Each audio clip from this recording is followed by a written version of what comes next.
Good morning all of you. My name is Rutuja. तर SET NET coaching प्रोग्रामचा आपला last day आहे, 10th डे आहे आज.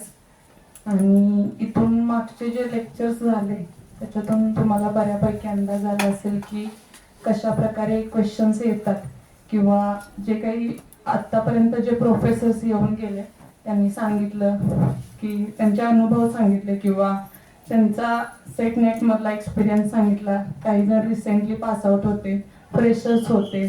सो नाही का, त्यांचा अनुभव आपल्याला एवढा जास्त महत्त्वाचं आहे की त्यांची जर्नी कशी होती आणि इथून पुढे आपली तशी असावी. किंवा नाही का, मॅम बोलल्या की आपण कधी कधी काय करतो की म्हणतो नाही मी ट्राय करतो, कॉलेज करत करत किंवा पीजी करत करत मी ट्राय करतो, झालं तर झालं. पण असं होत नाही. ट्राय करायला गेलं तर ते कधीच होत नाही. कोणती गोष्ट करताना फोकस हवा आपला की ती गोष्ट मला करायची आहे, किंवा त्यासाठी तेवढं आपण त्याला दिलं पाहिजे. मग सरांचा आजचा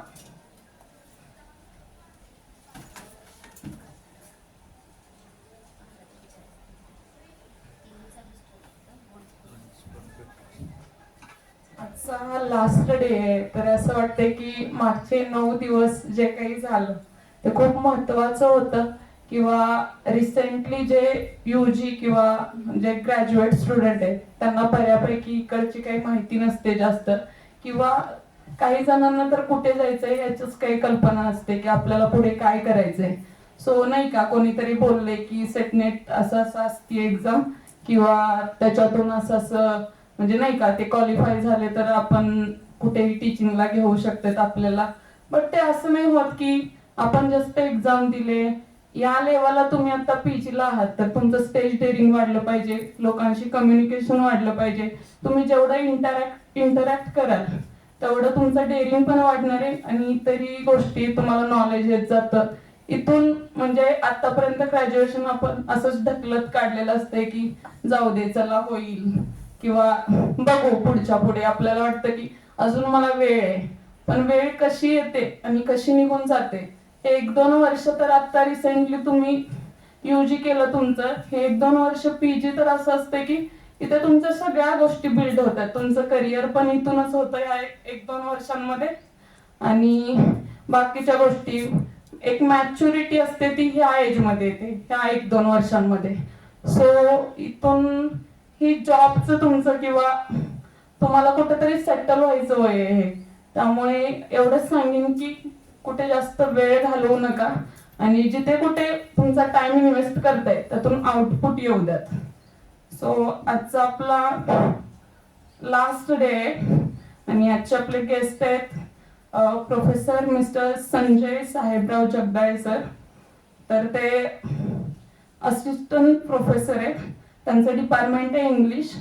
आणि त्यांचा ॲड्रेस मला इथे आल्यानंतर आज समजलं की ते दहिवडी कॉलेज दहिवडी येथे शिकवतात. मी पण तिकडचीच आहे, दर्जाई म्हणून माझं गाव आहे. सो जवळच आहे म्हणजे. आणि सरांचं एज्युकेशन झालंय ते SSC पुणे बोर्डमधून आहे, पुणे डिव्हिजनल बोर्डमधून. HSC SSC तिकडे त्यांचं झालंय. ते BA शिवाजी युनिव्हर्सिटीमधून त्यांचं झालंय आणि मास्टरला त्यांचा स्पेशल इंग्लिश होता आणि YCMOU नाशिकमधून त्यांचं झालंय मास्टर. बाकी सरांचा बाकीचा एक्सपिरियन्स पण खूप दिसतोय, बायोडेटा खूप मोठा आहे. तेवढं सगळं सांगत बसायला वेळ नाही, कारण वेळेचं भान ठेवलं पाहिजे, टाइम पंक्च्युअलिटी पाहिजे. जसं सरांना पुढच्या बाकीच्या गोष्टी 12:30 पर्यंत त्यांची वेळ आहे. सो सरांचं MBA झालंय फायनान्समधून नाशिकला. PhD सरांची कम्प्लीट आहे MIT ADT university Pune. Sir set net qualify आहेत पुणे विद्यापीठ, GDC and A cooperative societies CC and RCS Maharashtra state account audits management. Biodata तसा खूप मोठा आहे, सगळं सांगण्यात वेळ घालवत नाही कारण सरांना पण त्यांना बोलायला वेळ भेटला पाहिजे, टाइम लिमिट आहे आपल्याकडे. सो मी आपल्या कॉलेजच्या वतीने आणि आपल्या सर्व विद्यार्थ्यांच्या वतीने त्यांचं वेलकम करते. खूप खूप थँक्यू तुम्ही इथे आल्याबद्दल. आणि वनवट्टे सरांना मी रिक्वेस्ट करते की त्यांनी त्यांचं वेलकम करावं बुकांनी.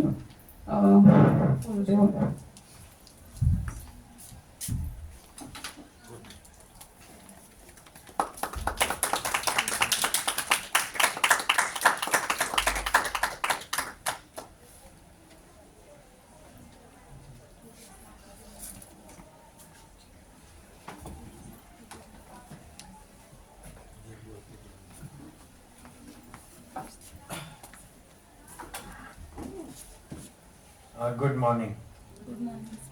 इथं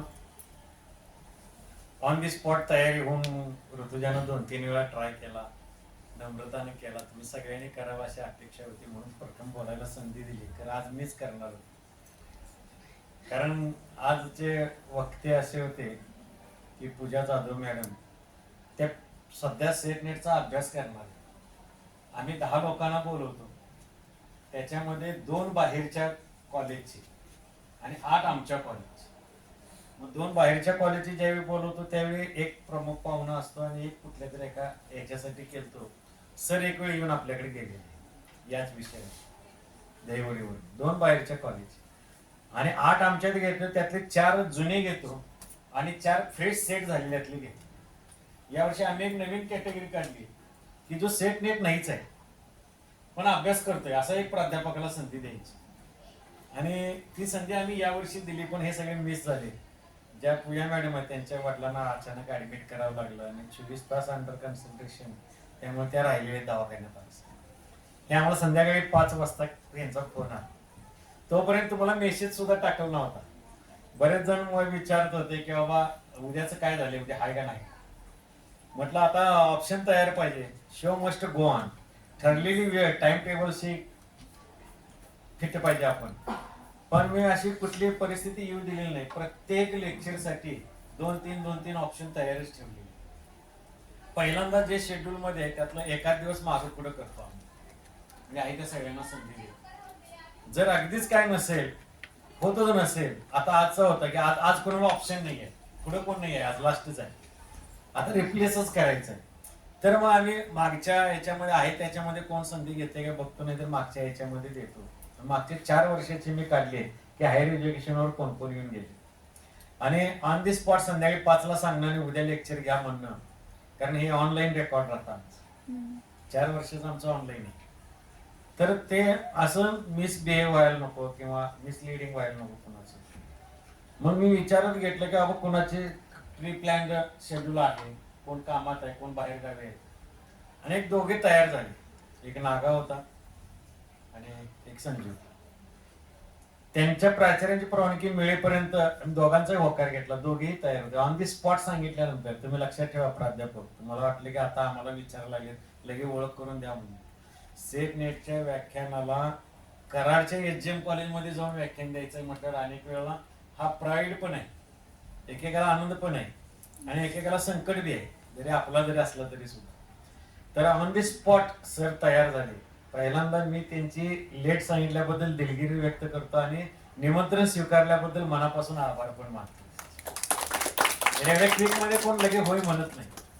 जरी एक नागेश होतात बनसोडे, आपले इथंच प्राध्यापक होते पण आता साताऱ्याला आहेत. आणि एक संजू, हे आपल्या नेट सेट वर्गाचे विद्यार्थी आहे ऑनलाईनचे आणि आमच्या आवडते, कारण त्याने आमचं कुठतर ऑनलाईन जरा युट्यूब वरती कोणाच तर लेक्चर बघितलं होतं. त्यावेळी ते पास झाल्या पहिला सांगितलं सर मी पास झाले म्हणून. इंग्रजी आपलं मास कम्युनिकेशन मध्ये, जर्नलिझम मध्ये पास झाले म्हणून. आणि आमची एक विद्यार्थ्यांनी इंग्लिशची तिथं आहे त्यांच्या तिथं तेजस्विनी जाधव, ती पण पास झाल्या म्हणून. दोघांची माहिती त्यांनी पाठवली. मी विचारलं ते आमच्या ग्रुपला आहेत काय बघितलं पहिल्यांदा, त्याशिवाय मी डिक्लेअर करत नाही. अभिनंदनाचा मेसेज सुद्धा टाकत नाही. आम्हाला खात्री झाली पाहिजे ते कुठतर व्हॉट्सअपला पाहिजे, टेलिग्रामला पाहिजे, युट्यूबला पाहिजे, फेसबुकला पाहिजे, कुठे नाही कुठतर आम्हाला कनेक्टेड पाहिजे. किंवा एका वेळ वर्गात येऊन गेले तरी पाहिजे. जसं भदाने सर म्हटलं होतं मी तुम्हाला, 1च तासाला आलते ते ह्यांच्याबरोबर चालते. ही 2 जण मोटरसायकलवरनं दहीवडीनं वरनं येत आलते. ह्यांचा तास तेवढा बघितला ते पेटून उठले आणि 31व्या ट्रायलला ते पास झाले. ते यांचे मित्र आहेत. आता ते कोरेगावला आहेत आणि हे दहीवडीतच राहिले. हे एम्ब्रॉइड म्हटल्यावर त्यांनी परत मला मेसेज टाकलाय, भेटलं काय म्हटली मी आज रजेवर आहे, तर आज आलोच असतो, काय करतात काय. तर संजूचं याने जे सांगितलं ते तुम्ही लक्षात घ्या. यांचा टीचिंगचा एक्सपिरियन्स 2 वर्षाचा आहे. किती? 2 वर्षाचा. आणि MA कधी झालेला आहे? 2022 ला मास कम्युनिकेशन, आणि आता 24 ला MA इंग्लिश झाली.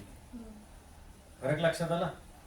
एवढ्या कालावधीमध्ये त्यांनी 17 साली BA झाल्यानंतर 24 सालापर्यंत 7 वर्षात 2 वर्षाचं टीचिंग एक्सपिरियन्स दहीवडीला. तुम्ही असा अर्धा कच्चा. त्याच्यामध्ये मास्टर इन जर्नलिझम केलेला आहे, MBA केलेला आहे, PhDचा अभ्यास चालू आहे, 2 विषयात 2 वेळा सेट पास आहे, जर्नलिझम मध्ये पण आणि इंग्लिश मध्ये पण. म्हणजे इंग्लिशमध्ये MA हिकडं कम्प्लीट, हिकडं सेट पास. पाहुणा सापडला की नाही आपल्याला? आम्ही यांना चॅलेंज दिलेला आणि तुम्हाला पाहुणा करणार आहे, पण जो PG शिकत पास होईल तो आमचा पुढच्या वर्षीचा पाहुणा. लक्षात आलं? MA इंग्लिश इकडं आणि इकडं सेट पास, नेट पण पास आहे जर्नलिझम मध्ये. आणि GDCA अकाउंटिंगचा विषय आहे, कॉमर्सचा आहेत ना इथं माणसं, तो सुद्धा त्याने कोर्स केलेला आहे. जवळजवळ 2 वर्षाच्या सर्व्हिस मध्ये वेळ व्हायची पाळे. काल मी उपप्राचार्यांना सांगितलं असं असं संजयला बोलवते. त्यांनी बायोडाटा म्हटले काय पोरगा आणले, पोरं नशिबान आहेत म्हटले आपले, की त्यांना शेवटच्या दिवशी सुद्धा या पोझिशनचा माणूस सापडतो. की 11 सर्टिफिकेट कोर्सेस केलेले आहेत. सर्टिफिकेट कोर्स कमीत कमी 3 महिन्याचा असतो. अशा 11 कोर्सेस केलेले आहेत. त्यानंतर वेगवेगळ्या इव्हेंट मध्ये 7 कोर्सेस, छोटे कोर्सेस. सर्टिफिकेट कोर्स हा सर्टिफिकेट मिळणारा कोर्स आहे. आणि इन सर्व्हिस प्राध्यापकाने करायचा असतो. 6 वर्षात 1-2 कोर्स करायचे असते, पुढे 5 वर्षी झाली की 2 करायचे असते, असं 4-5 कोर्स करायचे असते. त्यांनी पहिल्या 2 वर्षामध्ये 7 कोर्सेस केलेले आहेत FDPचे. त्यानंतर पंढरपूरला 1 वर्ष आणि दहिवडीला 1 वर्ष असं त्यांचं हे चालू अध्यापन केलेलं आहे. आणि रिसर्च प्रोजेक्ट एवढ्या कालावधीमध्ये त्यांनी चालू केलेला आहे. रिसर्च प्रोजेक्ट मध्ये असं असतं की तुम्हाला आता रिसर्च आहे, FP तुम्ही करायला लागलाय, फील्ड प्रोजेक्ट किंवा OJT, आणि त्याचा रिपोर्ट तुम्हाला करून द्यायचा आहे. या कालावधीमध्ये त्यांनी, आमचे प्राध्यापक आता करायला लागले, काही जणांचे आता पूर्ण झाले, त्यांनी आता तो त्यांचा चालू आहे आता त्याच्यावर. त्यानंतर तो केला की त्याचा पेपर तयार करायचा आणि तो पब्लिश करायचा असतो. त्यांचे आता जवळजवळ 10 पेपर पब्लिश झालेले आतापर्यंत आलेले, यांच्यामध्ये कोणाचे नाही, हे लक्षात असू द्या. त्यानंतर पेपर प्रेझेंट करायचे असते, पब्लिश करायचे म्हणजे पुस्तकात मासिकात छापून यायला, त्याला लय मोठे क्रेडिट असते, तुम्हाला माहित असू. तुम्हाला म्हटलं ना, तुम्ही म्हणताय की हे कुठे मिळेल, कुठल्या तर जर्नल मध्ये पुस्तकात जाऊन बघा. म्हणजे आजचा तास नाही झाला तरी चालतो, फक्त बायोडाटाचा अभ्यास करा. लक्षात घ्या, काय माणसं वाचायची. त्यानंतर ते पेपर कॉन्फरन्सला जाऊन प्रेझेंट करायचे असते, ते जवळजवळ 8 प्रेझेंट झालेले. आणि सगळ्यात महत्वाचं की अख्ख्या संस्थेमध्ये 2 वर्षाचा अनुभव बरं का, 2 वर्षाच्या अनुभवात अख्ख्या संस्थेमध्ये, मी म्हणतो अख्ख्या महाराष्ट्रामध्ये असेल, इंग्रजी विषयातलं पेटेंट त्यांना मिळालेलं आहे. भारत सरकारचं पेटेंट माहित आहे ना तुम्हाला, त्याला खूप मोठी क्रेडिट आहे. आपल्या कॉलेजमध्ये 50 पेटेंट आहेत. एकच लायब्ररी सायन्स आहे, बाकी सगळे सायन्स वाल्यांचे. आर्ट्स वाल्यांच्याकडे कोणाकडे नाही. पहिला आहे संस्थेत इंग्रजी विषयात त्यांनी पेटेंट मिळवलेलं आहे. भारत सरकारनं त्यांना मान्यता दिलेली आहे की त्यात. आणि दुसरं तुमच्यासाठी आनंदाचं, ते स्वतः, तुम्ही निराली प्रकाशन ऐकलं की नाही कधी? निराली प्रकाशन भारतातल्या सगळ्या टॉप मोस्ट प्रकाशकांपैकी, त्या प्रकाशनानं यांचं सेट नेटचं पुस्तक पब्लिश केलेलं आहे. स्वतः लेखक आहेत,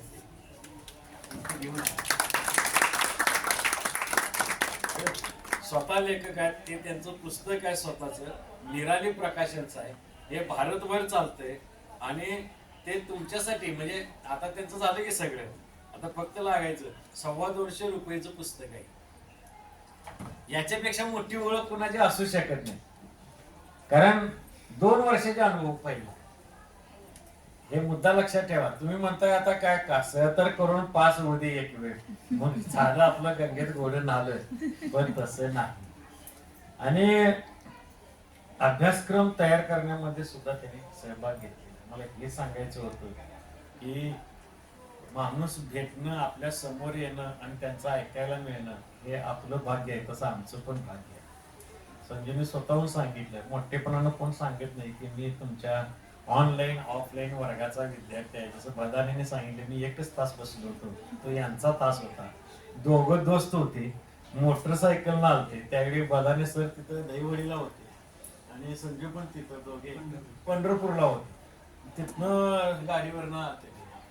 गाडीवरनं एवढ्या लांब, मलाच नवल वाटायला एवढ्या लांब कसं काय आलायचा, पण ते जोश लागतो, त्याला तरुण म्हणतात. अशा व्यक्तीला काय म्हणतात? तरुण व्यक्ती म्हणतात. म्हणून ते परवा सायकलवरनं कोरेगाववरनं कुठतर मॅरेथॉनला गेले होते बदाने सर. परवा त्यांचा स्टेटस बघितला. अजून यंगस्टर 6 वर्ष सर्व्हिस राहिली आहे. असे तरुण लोकांचे तरुणच दोस्त असते.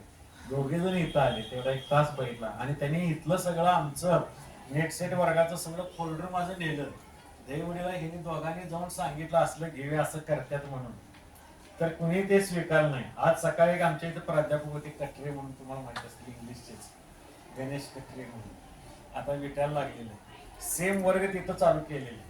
फक्त एकच दिवसात सगळे चॅप्टरवर एकच माणूस घेणार. 200 रुपये फी ठेवली त्यांनी 1 दिवसासाठी. या कोणाला लाभ घ्यायचा असलं तरी विट्यात बळवंत पाहिजे, त्याचं ब्रोशर देतो मी तुम्हाला. तर स्वतःहून त्यांनी सांगितलं आणि ते इथं आले, त्याचा लाभ घेतला. मी याचा बेनिफिशरी आहे. भले 1 तासाचा असू दे, पण मी बेनिफिशरी आहे. संजयचं मी मनापासून आभार मानतो, त्यांना धन्यवाद देतो. आणि एक चांगल्या व्यक्तीचं तुम्हाला पाहायला मिळतं याचा मला आनंद आहे. त्यांना वेळ कमी मिळाला तरी चालतं, कारण त्यांचा लाभ तुम्हाला आयुष्यभर राहणार आहे. आणि हा बायोडाटा तुम्ही नोकरीला आल्यानंतर 2 वर्षात हे कोण क्रॅक करेल, त्याला त्याच्या पुढचा पाहुणा म्हणून मी बोलवेन. संजूला पुढच्या वर्षी मी बोलवेन. थँक्यू, धन्यवाद.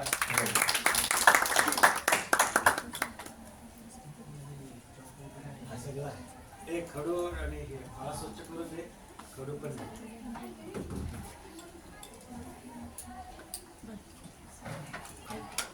बस तुम्ही किती लागणार हात किती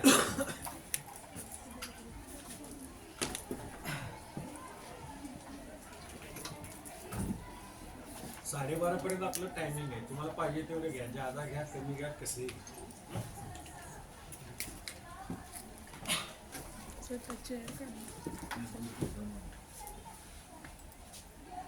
लागणार नाही. बोर्डचा यूज करायचा नाही.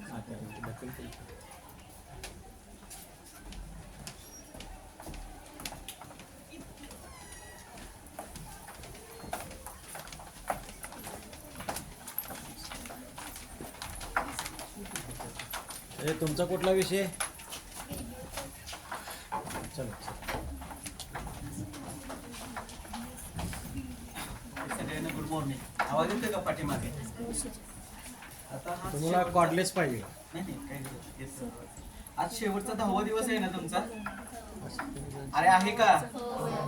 10 दिवसात तुम्ही बऱ्याच गोष्टी शिकला असेल. किती टॉपिक आहेत आपल्याला एकूण पहिल्या पेपरमध्ये? 10 टॉपिक लक्षात आहेत का? पाठ आहेत का? तिसरा टॉपिक कोणता आहे मग? 5वा टॉपिक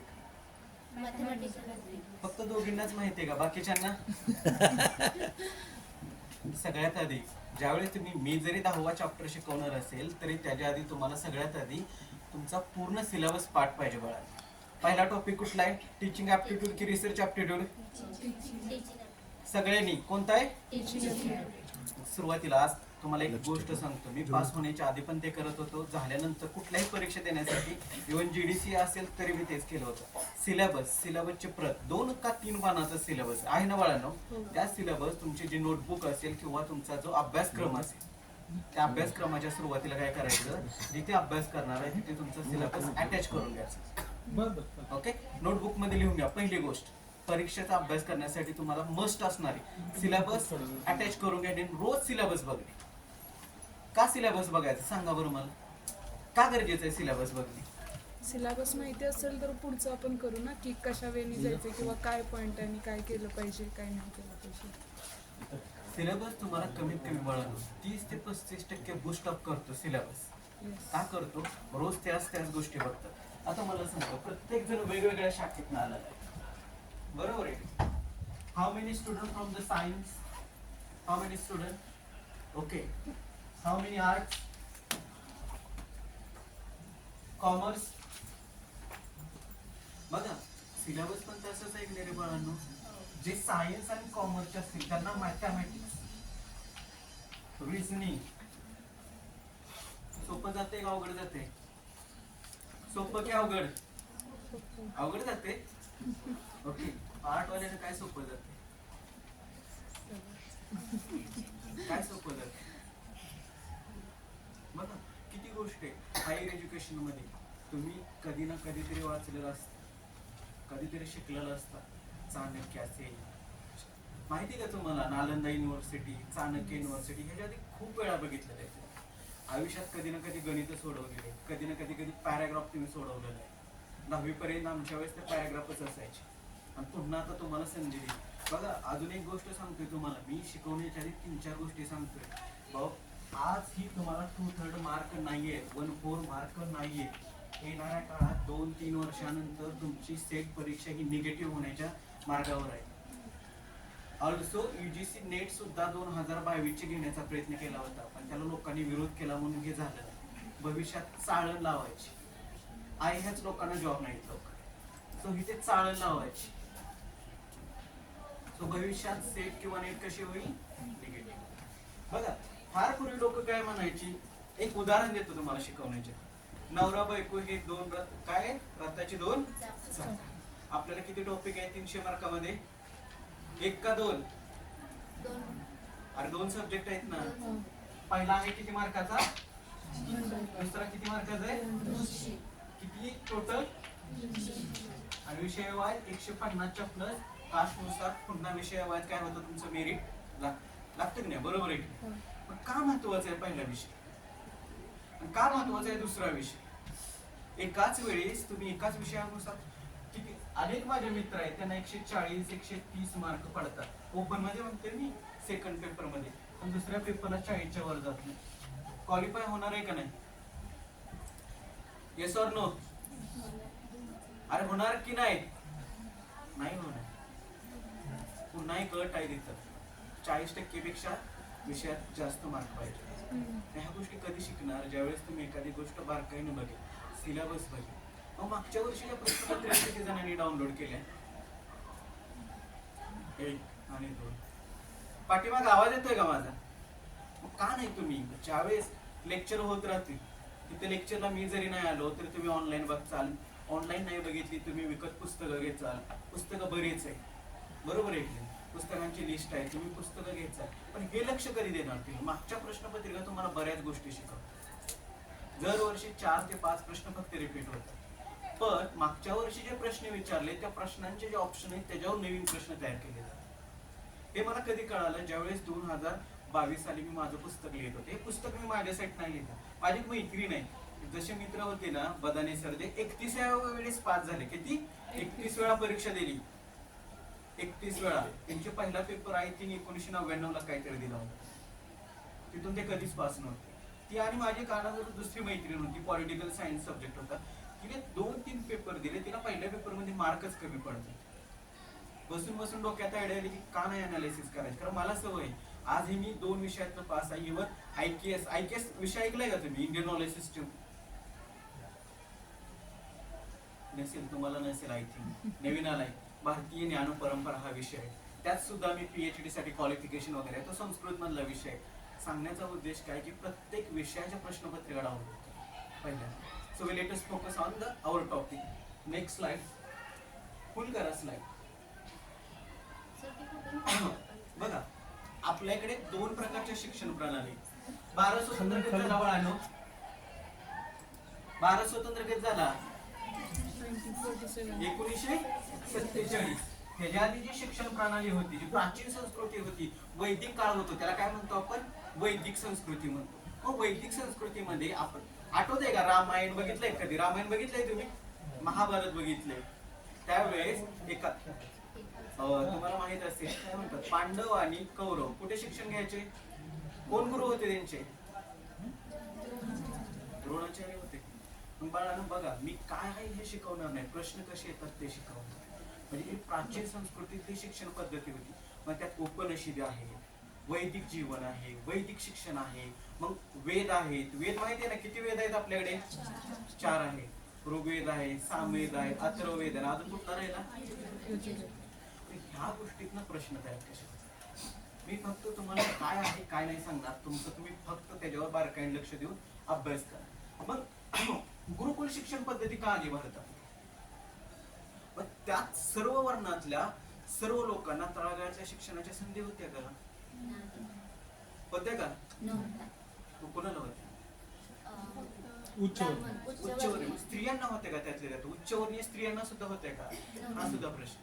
मग त्यात काही अपवाद आहे, गार्गे असेल, लोकमुद्रा असेल, मैत्री असेल, का ह्या गोष्टी तुम्ही कधी शिकणार? ह्यातनं एक दरवर्षी वैदिक जीवनावर एक प्रश्न असतो दरवर्षी.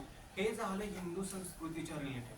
मागच्या 2-3 वर्षावर मदरशावर प्रश्न आला होता, मदरसा आणि मक्तब. मुस्लिम जे शिक्षण पद्धती आहे त्याला आपण मक्तब आणि मदरसा म्हणतो. पण त्यात एक प्रश्न असा होता की हायर एज्युकेशन म्हणजे उच्च शिक्षण मक्तबामध्ये दिलं जातं का मदरसामध्ये दिलं जातं? हे उत्तर नका मला सांगू तुम्ही, फक्त मला हे सांगायचं की शिक्षण पद्धतीवर कोणतीही बौद्धकालीन जी शिक्षण पद्धती असेल, जैन शिक्षण पद्धती असेल, प्रत्येकावर एक एक प्रश्न असतो. म्हणजे जर हिंदूवर नाही विचारला, इट्स नॉट धर्म समजू नका, वैदिक जीवन फक्त बघा. वैदिक जीवनावर नाही विचारला तर बौद्ध शिक्षण प्रणालीवर विचारतात, बौद्ध शिक्षण प्रणाली नाही विचारला तर जैन शिक्षण प्रणाली, और ऑब्वियसली मुस्लिम शिक्षण प्रणाली. अंडरस्टँडिंग? Next slide. मग मला सांगा, असे किती प्राचीन हे आहेत आपल्याकडे विद्यापीठ? तुम्हाला माहिती आहे का प्राचीन विद्यापीठांची लिस्ट माहिती आहे का तुम्हाला? 3 सांगा मला किती असतील प्राचीन विद्यापीठ? किती आहेत आपल्याकडे? कोणाला माहिती आहे का प्राचीन विद्यापीठ किती आहेत?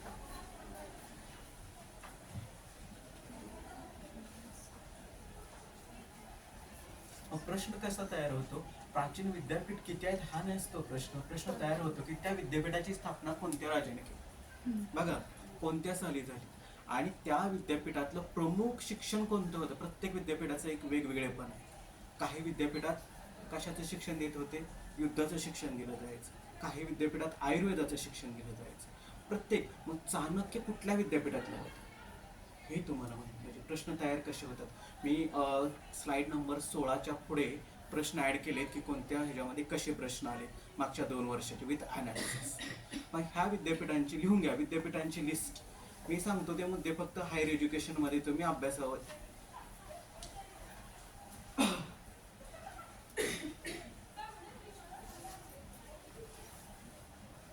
वैदिक कालीन जीवन व वैदिक शिक्षण, वरल्या हायर एज्युकेशन पॉइंट लिहून घ्या. त्यातल्या वैदिक जीवन स्लॅश किंवा डॅश वैदिक कालीन शिक्षण,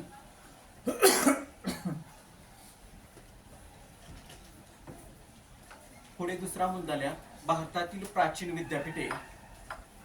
भारतातील प्राचीन विद्यापीठे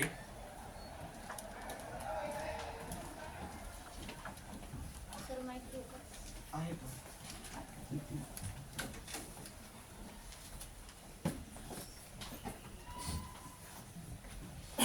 भारतातील प्राचीन विद्यापीठे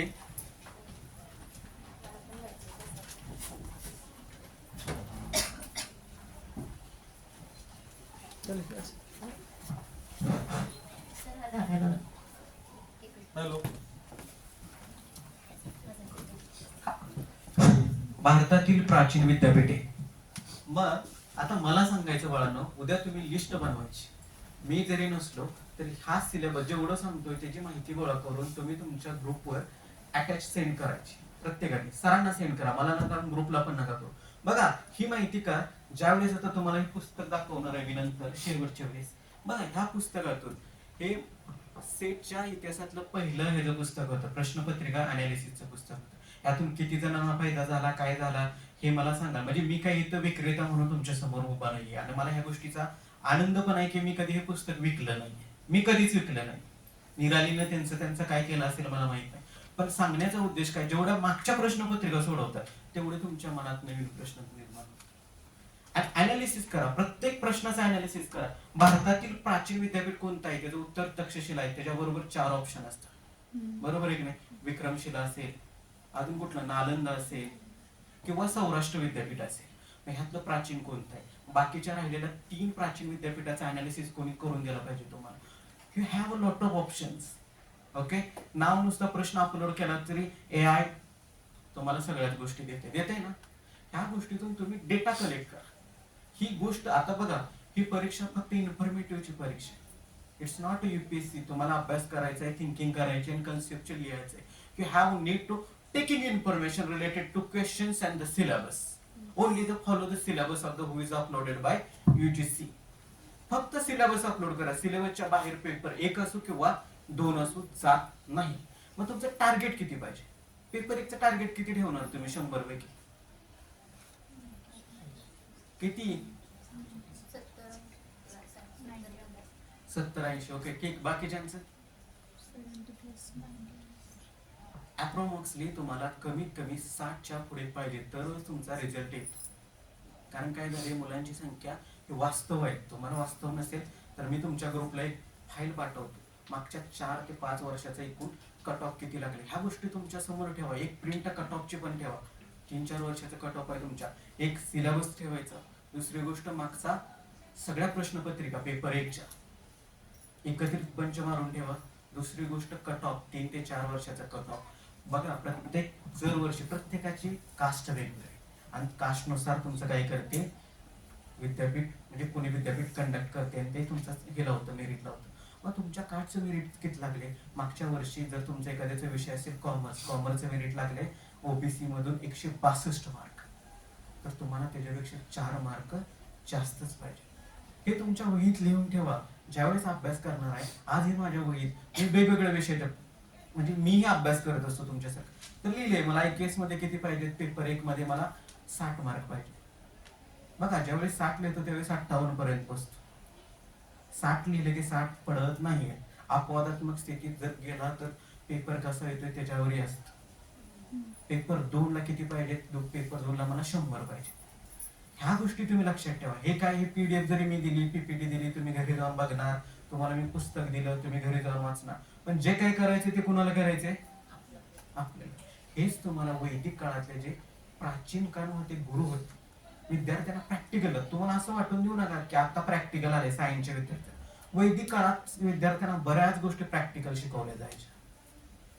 फक्त मंत्रोच्चार बघा, बऱ्याच जणांना असं वाटतं, आता मी IKचं पुस्तक दुसरं लिहिलेलं आहे वैदिक जीवनावरचं, भारतीय ज्ञान परंपरा, त्याचा अभ्यास करण्यासाठी मी खूप अभ्यास केला त्याचा. त्यावेळेस मला समजलं की काही ठिकाणी रामायणात पण सुद्धा शूद्रांचा उल्लेख आहे की शूद्रांना शिक्षणाचा ह्याचा अधिकार नाही. दुसऱ्या बाजूला सीतेला शिक्षणाचा अधिकार दिला होता का? तर दिला होता. बाकीच्या स्त्रियांना शिक्षणाचा अधिकार नव्हता. बघा, प्रत्येक ठिकाणी 2 प्रकारच्या वेगवेगळ्या काय आहेत, कन्सेप्च्युअल विरोधाभास आहे प्राचीन शिक्षणात. मग मला सांगा, आपण 1848 पर्यंत पहिली शाळा कुणी काढली मुलींची? मग फार इतिहासात सुद्धा स्त्रिया शिकतच होत्या. मग मधला फेस मध्ये काय झालं? हा विचार केला काय? तुम्ही अध्यापक होणार आहे, तुम्ही अभ्यास करा. अभ्यास करत करत ह्या गोष्टीचा, नॉट ओनली फक्त मी सांगते भारतीय ज्ञान परंपरेचं नाही, एखादं कोणतंही टीचिंग ऍप्टिट्यूड असेल, अध्यापन करताना कुठल्या कुठल्या गोष्टी वापरल्या पाहिजे, का महत्वाचं आहे? दुहेरी कम्युनिकेशन. सिलेबस बघा, सिलेबसचे प्रश्न इंटरलिंक आहे. पहिला पेपर दुसऱ्याला आहे, कारण पहिला पेपर आणि 10वा पेपर एकमेकाला लिंक आहे. स्वयं शिकलाय का तुम्ही पहिल्या पेपर मध्ये? हेच 10व्या पेपर मध्ये आहे. स्वयंप्रभा माहिती आहे का? स्वयंप्रभा, स्वयंचे क्लासेस, ऑनलाईन टीचिंग पद्धती, हेच पेपर चॅप्टर नंबर 1 आणि चॅप्टर नंबर 10 मध्ये आहे. त्यात अजून एक प्रश्न येतो की अध्यापनामध्ये शिक्षकाची कुठली पद्धत, म्हणजे कुठल्या कम्युनिकेशन संप्रेषणच्या पद्धती विद्यार्थ्यांना म्हणजे हे होतात, बहुतात. तर चॅप्टर नंबर 3 मध्ये कंप्रेशन आहे का बाळांनो? प्रत्येक कुठं ना कुठं तरी इंटरलिंक झालेले प्रश्न आहेत. मग हे प्रश्न कळणार कधी? त्यासाठी अगेन तुम्हाला सांगतो, मी 4थ्यांदा सांगतोय, you need to read carefully the syllabus. Again every topic, नुसतं पॉइंट्स नका वाचू वरचे, तर छोटे छोटे पॉइंट्स आहेत ना त्याचा अभ्यास करा. ओके, मग आता मला सांगा, नालंदा विद्यापीठ कुठला आहे? वाचा. आणि नुसतं लिहा नाही, काय आहे त्यात, काय महत्वाचं. वाचा खाली. येथे जगभरातून चीन, कोरिया, जपान इथून किती विद्यार्थी येत होते? हजारो विद्यार्थी येत होते. मग मला सांगा 5-6 हजार वर्षापूर्वी बाहेरच्या देशातून आपल्याकडे शिकायला लोक येतात आणि आपण जातोय वगैरे कुठे? मग आपली शिक्षण पद्धती श्रेष्ठ होती का नव्हती? होती का? मग ह्याच श्रेष्ठ शिक्षण प्रणालीचा अभ्यास करून तुम्हाला जास्तीत जास्त मार्क मिळवायचे. चॅप्टर नंबर 10, चॅप्टर नंबर 9 आणि चॅप्टर नंबर 8 सगळ्यात जास्त मार्क देतात, सगळ्यात जास्त मार्क देतात. बघा पर्यावरण आणि काय चॅप्टर नंबर 9 काय? अरे काय चॅप्टर नंबर 9 काय? म्हणजे काय? मानव विकास आणि पर्यावरण पैकीच्या पैकी मार्क देणार. चॅप्टर नंबर 10 पैकीच्या पैकी मार्क देतो आणि राहिला चॅप्टर नंबर 8 ICT. बरोबर आहे का नाही? बऱ्याच गोष्टी रिपीट होतात. रॅम काय, रोम काय, 124 GB काय आणि गव्हर्नमेंटचे नवीन इनिशिएटिव्ह. बघा इनिशिएटिव्ह कुठे येतात? चॅप्टर नंबर 1 मध्ये इनिशिएटिव्ह येतात की गव्हर्नमेंटने नवीन इनिशिएटिव्ह स्वयंसारखं सुरू केले का. चॅप्टर नंबर 8 मध्ये पुन्हा इनिशिएटिव्ह येतात. ई गव्हर्नन्स म्हणजे काय, बरोबर आहे की नाही? नंतर PhD साठी कुठली नवीन एखादी वेबसाईट सुरू केली का गव्हर्नमेंटने. बऱ्याच गोष्टी ह्या रिपीट होतात. आणि पुन्हा चॅप्टर नंबर 10 मध्ये गव्हर्नमेंटच्या इलेक्ट्रॉनिक इनिशिएटिव्ह येतात. ई चक्र म्हणजे काय? आलेत का प्रश्नपत्रिका बघितल्यात का पाठीमागच्या? Yes or no? This is the big question to in my mind. Next slide. Okay, अजून 2 ही विद्यापीठ आहेत. लिहून घ्या ही विद्यापीठ.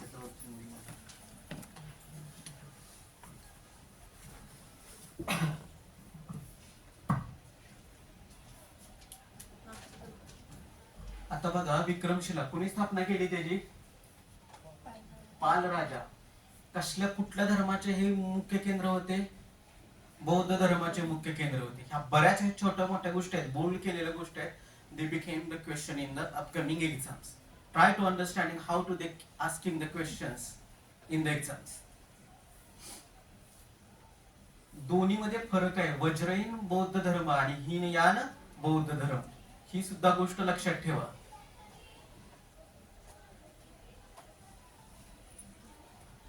बघा विक्रमशिला मध्ये किती भारी आहे बघा. एक वाक्य आहे शेवटचं.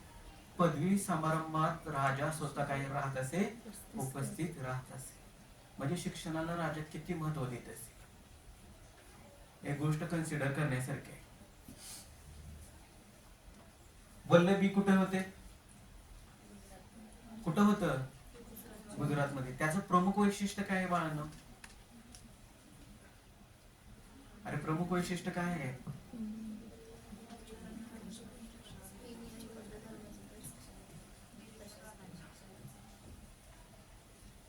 मेरिटला सर्वोच्च प्राधान्य. ओके, त्यात मी प्रमुख वैशिष्ट्य त्यात दिलंच नाहीये. मी तुमच्यासाठी ब्लाइंड ठेवले. मागच्या 3 वर्षापूर्वी एक प्रश्न विचारलेला. ह्या दोन्हीपैकी एक विद्यापीठ होतं. यातला कोणता विद्यापीठात कोणता अभ्यासक्रम शिकवला जात असे? 4 ऑप्शन होते. युद्ध कला एक होतं आणि असे बरेच ऑप्शन होते 3-4. हा प्रश्न होता 3-4 वर्षापूर्वी. हे मी तुमच्यासाठी ब्लाइंड ठेवले. याचा अभ्यास कोण करणार घरी जाऊन की ह्या विद्यापीठात कुठले विषय शिकवले जात असे. ओके, समजलं? So next slide. बघा आता स्वातंत्र्यानंतरच कार्यकाळ.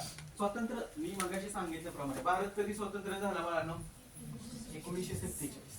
त्याच्या आधी बघा भारतात हे स्वतंत्र झाल्यानंतर शिक्षण प्रणाली आहे. पण त्याच्या आधीही भारतात एक 1835 ला लॉर्ड मॅकेलो नावाचं नाव ऐकलंय का कधी?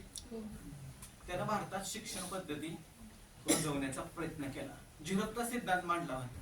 म्हणजे वरिष्ठ लोकांना, समाजातल्या वरिष्ठ लोकांना काय द्यायचं? शिक्षण द्यायचं. पण त्या वरिष्ठांचं बघून काय करणार? समाजातले खालचे लोक म्हणजे तळागाळातील लोक ते शिकणार. मला मराठीत जास्त येत नाही, शब्द हे होतात अडकतात, त्यामुळे सॉरी.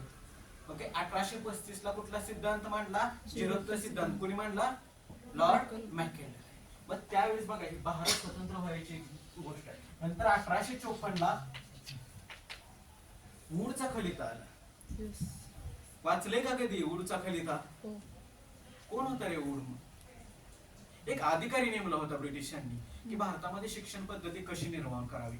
आणि 1854 ला भारतामध्ये पहिल्यांदा 3 विद्यापीठ निर्माण झाली. मला सांगू शकाल का कोण पहिली 3 विद्यापीठ कुठली आहेत भारतात? आत्ताच्या भारतातली, प्राचीन भारतातली नाही, सगळ्यात जुनी विद्यापीठ आहे. 3 विद्यापीठ आहेत 1854 ला आले.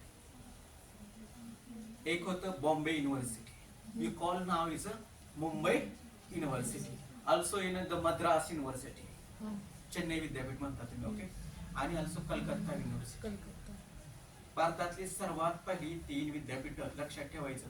कुठल्या खलित्यानुसार निर्माण झाली? कुठल्या कायद्यानुसार? ऊर्जा खलित्यानुसार. का तर भारतीयांनी शिक्षण कसं घ्यावं, भारतीयांना शिक्षण भारतीय भाषेत द्यावं की इंग्रजी भाषेत द्यावं, ह्याचा वाद चालला होता. मग राजाराम मोहन राय नाव ऐकलंय का कधी? काय केलं रे त्यांनी राजाराम मोहन राय? कधी केली? 1829 च्या दरम्यान, बरोबर आहे की नाही? सती प्रथा बंद केली. मग कुठला होता त्यावेळेस गव्हर्नर माहिती आहे कोणाला? लॉर्ड बेंटिंग होता. ह्या गोष्टी शिकायला एक कुठेतरी थोडेस, ह्याच गोष्टी तुम्हाला एक एक एक एक एक एक मार्क देतात, कुठे ना कुठेतरी इंटरलिंक असतात, ओके. मग वूडचा खलिता, लॉर्ड मॅकेले, ह्या सगळ्या गोष्टीचा परिणाम झाला. आणि 1883 मध्ये दिल्ली येथे काय होतं रे, काय होतं दिल्लीमध्ये त्यावेळेस? महात्मा ज्योतिराव फुले शेतकऱ्यांची पगडी धारण करून विद्यार्थ्यांच्या शिक्षणासाठी किंवा मुलींच्या शिक्षणासाठी उपस्थित राहिले होते. कुठलं कमिशन होतं ते? Hunter commission. ऐकले का कधी शब्द हंटर कमिशन? बघा, हे अप्रत्यक्ष आहे, मी इथं खूप कमी माहिती दिली, ह्या सगळे इंटरलिंक. मग सगळ्यात पहिल्यांदा लिहून घ्यावं, तुम्हाला काय अभ्यास आहे, काय अभ्यासणार आहे? शिक्षणाचे, काय उच्च शिक्षणाचे सर्व आयोग, सर्व आयोग. मग त्यात कधी 18व्या शतकापासून ते 2020 पर्यंतचे आयोग, उच्च शिक्षण क्षेत्रातील सर्व आयोग 18व्या शतकापासून ते 2020 पर्यंत. I mention here only the after independence day. Okay, now which is the first आयोग? राधाकृष्णन कमिशन. मी राधाकृष्णन कमिशन काय सांगितलं? प्रश्न कसा येतो की बाबा राधाकृष्णन कमिशन कुठल्या शिफारसी दिल्या, त्याच्यावरती प्रश्न येतो बाळा. कुठल्या शिफारसी दिल्या? मग 8, 9, 10 शिफारसी असतात, त्या ऑप्शन मध्ये दिल्या जातात आणि 3 वेगळ्या दिल्या जातात आणि विचारलं जाते ह्यातली बरोबर कोणते. तुम्हाला 4 पैकी 1 निवडायचं असतं. समजला प्रश्न कसा निर्माण होतो? आणि ह्याच्यावर 2, 3, 4 वेळा प्रश्न येऊन गेलाय वेगवेगळ्या कमिशन मध्ये. मग स्किलफुल, आता असं आपल्याला वाटतंय की स्किल इंडिया आता आणलंय, पण ITI तुम्हाला आठवते ना, ITI खूप जुनं आहे. लोकांना स्किलफुल एज्युकेशन कुठल्या कमिशनने दिलं? 1963 दिलं का 1948 दिलं?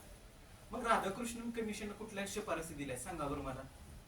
दिसतंय तुम्हाला कोणत्या शिफारसी सांगितल्या? कशाची? UGC. आता बघा, तुमच्या कॉलेजमध्ये बऱ्याच ठिकाणी गेलं की तुम्हाला UGC चे बोर्ड दिसतात. What is the UGC? काय UGC? काय रे UGC? You know the full form of the UGC? University Grant commission. UGC वर 3 ते 4 प्रश्न येऊन गेले. UGC काय करते? त्याच्यावरती प्रश्न येऊन गेले. मग बाळांनो, UGC काय असते? आणि तुमच्या ते रुसा लावले की नाही, रुसा बघितले कधी? हे रुसावर प्रश्न येऊन गेलाय 2021-22 माहिती का? हायर एज्युकेशन हे तुमच्या अवतीभोवती फिरणार आहे, अवतीभोवती. बघा, आपण कॉलेजला असताना स्वयं नावाचा कोर्स ऐकतो की नाही? आपल्याला शिक्षकांना सांगितलेलं पण असतं की 2 क्रेडिटचा कोर्स आहे, तुम्ही प्रवेश घ्या वगैरे घ्या. ते ऐकतो आपण सोडून देतो, रुसा पाहतो आणि सोडून देतो. बट इट्स काय म्हणतात, reflected in your exams. It's a mirror of the your daily life as a student. It's in the higher education. प्रत्येक गोष्ट रिफ्लेक्ट होती, प्रत्येक गोष्ट. मग स्वयंप्रभा काय आहे? तर स्वयंप्रभा म्हणजे काय? TV चॅनल्स असतात ज्यातून तुम्हाला रोज दाखवलं जातं वेगवेगळ्या चॅनल्स वरून. 4 तास चालतो तो. किती तास चालतो? 4 तास चालतो. आणि कंटेंट कुठला असतो? एज्युकेशनल कंटेंट असतो. कधीतरी बघा ना टीव्हीला, बघा कधीतरी. स्वयं असेल, CEC एक असतं, रोज डेली अपलोड असतात व्हिडिओ तुमच्या सिलेबसचे. इंजिनियर असेल तर वेगळंच असतं, NITTR असतं. आणि क्रेडिटचे कोर्स देतात. मग तुम्हाला माहिती ABCID काढलाय तुम्ही? काढला का ABCID? बघा प्रश्न कसे क्रिएट होतात. हे गव्हर्नमेंटचे एक इनिशिएटिव्ह आहे का नाही? आहे का? डिजिटल इनिशिएटिव्ह आहे का नाही? तुमचा काय होतो, सगळ्या क्रेडिट एका ठिकाणी स्टोअर होतात. तुम्ही किती डिग्र्या घेतल्यात, किती क्रेडिट घेतले, ते कुठं स्टोअर होते? त्या ABCD मध्ये. असे इनिशिएटिव्ह जेवढे आहेत गव्हर्नमेंटचे, लिहून घ्या. Government initiative scheme, government initiative scheme related higher education.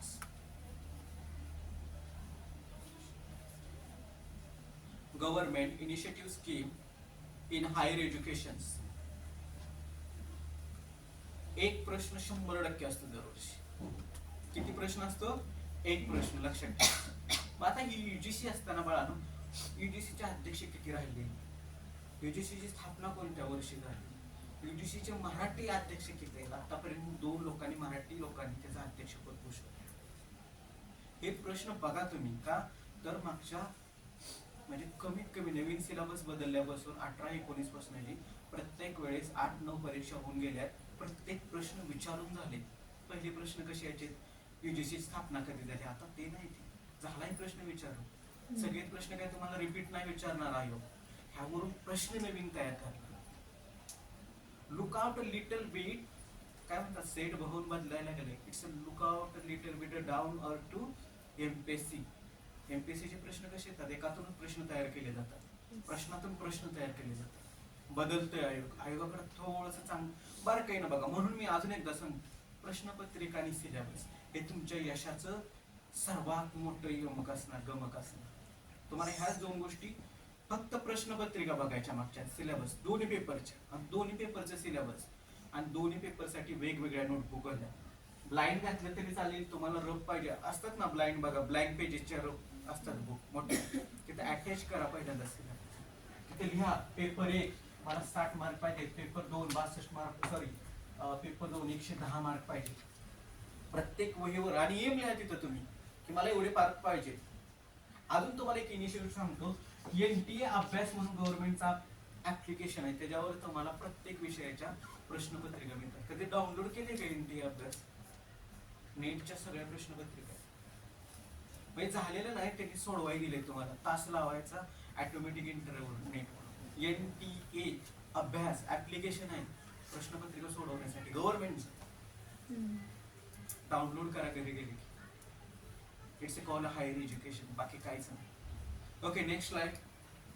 Sorry, पाठीमागे घ्या. मग दुसरा आयोग कुठला होता? मुदलियार आयोग. तिसरा कुठला होता? कोठारी आयोग. आता ही बघा, 10 2 + 3 काय रे? समजलं का तुम्हाला?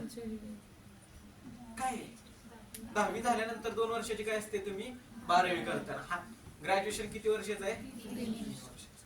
आतापर्यंत आपण कधीच फॉलो करत होतो?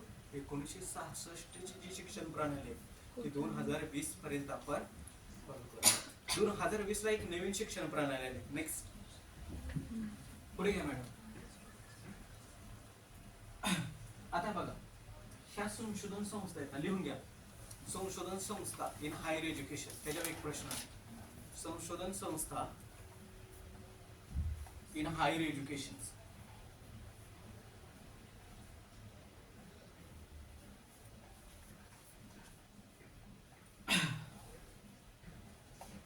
एक IIT, एक IIT, दुसरं IIM, IIM, तिसरं AIIMS,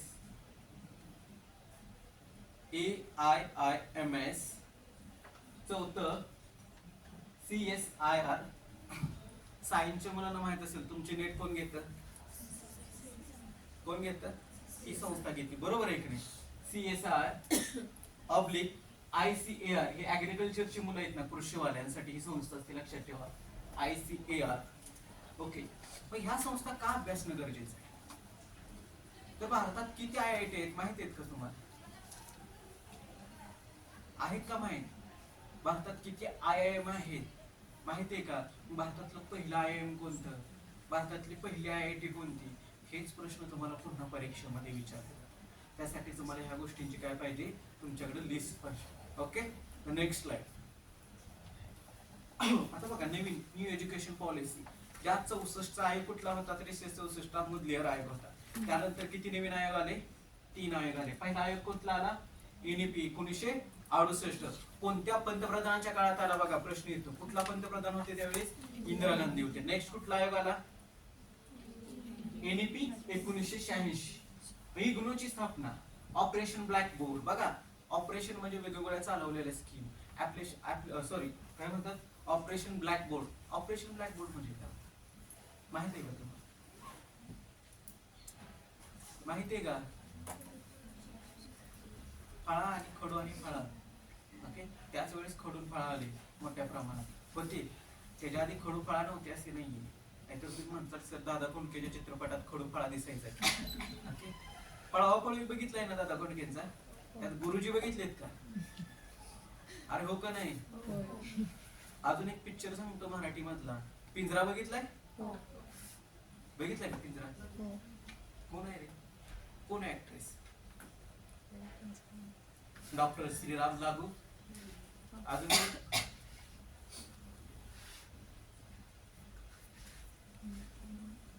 अरे आयसीटी मध्ये चित्रपटावर प्रश्न माहिती आहेत, पण आयसीटी मध्ये कशावर प्रश्न येतात? आकाशवाणी कधी निर्माण झाली, दूरदर्शन कधी निर्माण झालं, हे ह्याचाच अभ्यासक्रम. आता जर्नलिझमला आम्हाला असले प्रश्न असायचे चित्रपटाचे वगैरे. हे प्रश्न कसे तयार होतात ना, हे तुम्हाला तुमच्या दैनंदिन ह्याच्यातनच प्रश्न निर्माण होतात. ओके, नंतर काय? एनईपी. आता एनईपी, आता या पहिला कोण नसतील इथं? मला वाटतं सगळे मास्टर वाले आहेत ना. तुम्हाला नाहीये आता नवीन जी पहिलं आहे ना, त्यांनाही एनईपी लागू झाली बघा. मल्टी डिसिप्लिनरी अप्रोच म्हणजे काय? कोणीही कुठलाही ओई वगैरे ऐकले का तुम्ही? ऐकलं असेल ओई. काय गरज आहे मला? आर्टच्या मुलांनी सायन्सचा ओई घ्यायची काय गरज आहे? आर्टच्या मुलांनी कॉमर्सच्या मुलांनी आर्टचं घ्यायचं काय, म्हणजे काय गरज होती गव्हर्नमेंटला ह्या सगळ्या गोष्टी करण्याची? IQS भारतीय ज्ञान परंपरा हा विषय कंपल्सरी विषय, मेजर मायनर ह्या सगळ्या गोष्टी ह्या एनईपी मध्ये आल्या. का आल्या ह्या गोष्टी? मल्टी डिसिप्लिनरी म्हणजे काय? की एकच माणूस बऱ्याच गोष्टी शिकू शकतो, वेगवेगळ्या विषयातनं तो पदवी होऊ शकतो, बऱ्याच विषयाचं नॉलेज घेऊ शकतो आणि एकाच वेळेस तो 2-3 विषय शिकवू शकतो. त्याला काय म्हणायचं? Multi disciplinary. आणि तसाच जर विद्यार्थी घडला तर तो भविष्यात बऱ्याच गोष्टी त्याला स्किलफुल. आता ओजीटी तुम्हाला आले, बरोबर आहे ना? मास्टरच्या मुलांना माहिती तुम्हाला इंटर्नशिप असते की नाही? इंटर्नशिप म्हणजे काय? की एखाद्या ठिकाणी जाऊन तुम्हाला फक्त शालेय ज्ञान न घेता काय घ्यायचंय? प्रॅक्टिकल नॉलेज, जगाचं प्रॅक्टिकल नॉलेज घ्यायचं. तुम्हाला त्याच्यावर मार्क्स. आपण जाऊ दे, आपण डुप्लिकेटेड सगळं डॉक्युमेंट देतो आणि दाखवतो की इंटर्नशिप केली. हे शिक्षण प्रणालीचा दुसरा लॅकअप आहे भारतीय शिक्षण प्रणालीचा. इट्स रियालिटी आहे, बरोबर आहे की नाही? ज्यांनी मास्टर केले त्यांना माहिती. कारण मी आमच्या मुलींना सांगितलेलं असतं एखादी हे करा, एखाद्या शाळेत जाऊन शिकवा वगैरे.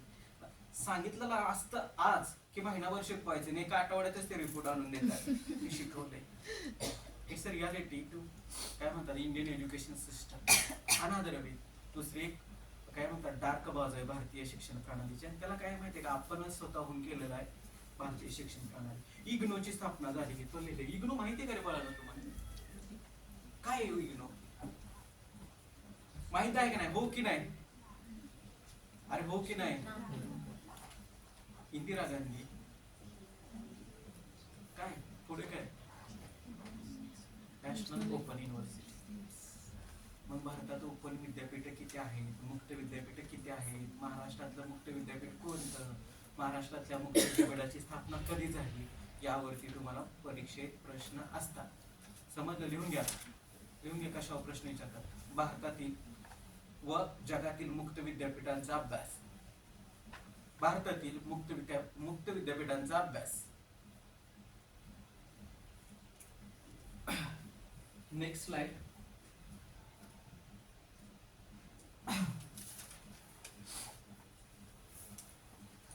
बघा, 2 गोष्टी शिकलो आपण. सारांश आहे आधी ज्या शिकलेल्या गोष्टींचा. फार प्राचीन भारतामध्ये ज्यावेळेस I given some example, good example in the Mahabharata, Kaurava and Pandava. They learning to 2 things. हे शिकले कौरव पांडव का ते शिकले रे? कुठलं शिकले? कुठलं? ओरिएंटल काय म्हणतात? ओरिएंटल लर्निंग शिकले का दुसरं शिकले? वाय कौरव पांडवा लर्निंग दिस थिंग? वाय? अरे का? कारण त्यावेळेस त्यांच्या सिलेबसमध्ये आता आहे का तुम्हाला वेद, ज्योतिष, आयुर्वेद, दर्शनशास्त्र आहे का? हे कधी होतं? कधी होतं? वैदिक काळातल्या शिक्षण प्रणाली. आत्ताची शिक्षण प्रणाली कशी आहे? पलीकडे बघा, 1912 स्वतंत्र झाल्यानंतरची किंवा 18व्या शतकाची कला, आर्ट्स, वाणिज्य, सायन्स हे नवीन विषय निर्माण आले भारतात. नंतर काय येतात? वर्गात बसून फेस टू फेस लेक्चर आणि परीक्षा. फार पूर्वी परीक्षा कशी असायची रे? अर्जुनाला माहिती आहे तुम्हाला काय म्हणले द्रोणाचार्य? कशाचा डोळा दिसतोय? माशाचा. काय पुस्तकामध्ये पोपटाचा आहे, नक्की कशाचा? माशाचा डोळा कोणी सांगितलं तुम्हाला? कशाचा डोळा दिसतो रे? मग हे ज्ञान कोण? त्या ज्ञानाची त्याच वेळेस का गरज नाही? आता कोण धनुष्यबाण घेऊन दिसते का रोडने निघताना? वाय? काळ बदलला, परिस्थिती बदलली.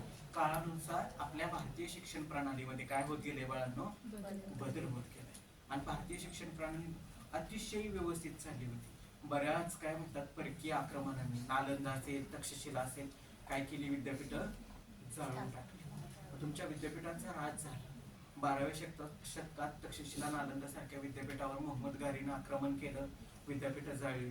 त्याचबरोबर त्यात उपलब्ध असणारी साधन सामग्री, तुमच्या असणारे उपलब्ध ग्रंथ जाळले. मग तुमच्याकडे काही राहिलंच नाही. मग 12वे शतक ते 18व्या शतकापर्यंत भारत पूर्ण अंधकारात होता शिक्षणाच्या बाबतीत. वरिष्ठ आणि विशिष्ट जातींनाच शिक्षणाचा अधिकार होता. सुरुवातीला सगळे शिकत होते का 18व्या शतकापर्यंत? एक वरिष्ठ विशिष्ट जातीला शिक्षणाचा अधिकार होता. नंतर कुणालाही शिक्षणाचा अधिकार नव्हता. त्यानंतर मुघल काळात कुठल्या शिक्षण प्रणालीचा विकास झाला असेल? कुठल्या सांगा बरं? अरे कुठल्या शिक्षण प्रणालीचा? ऑब्विसली मुघल आले की इस्लाम किंवा मुस्लिम शिक्षण प्रणालीचा काय झाला असेल? विकास झाला असेल. मग इस्लामी किंवा मुस्लिम शिक्षण प्रणालीची प्रमुख भाषा कोणती होती? तर फारशी होती. बौद्धची कुठली होती? पाली होती. ओके. वैदिक शिक्षण प्रणालीची मुख्य भाषा कुठली होती? संस्कृत होती. हेच प्रश्न तयार होतात. हे वाचल्यानंतर कळणार. तुम्ही वाचले का? खरं सांगायचं. अरे वाचलंय का? हे वाचायला पाहिजे बरं का जास्त.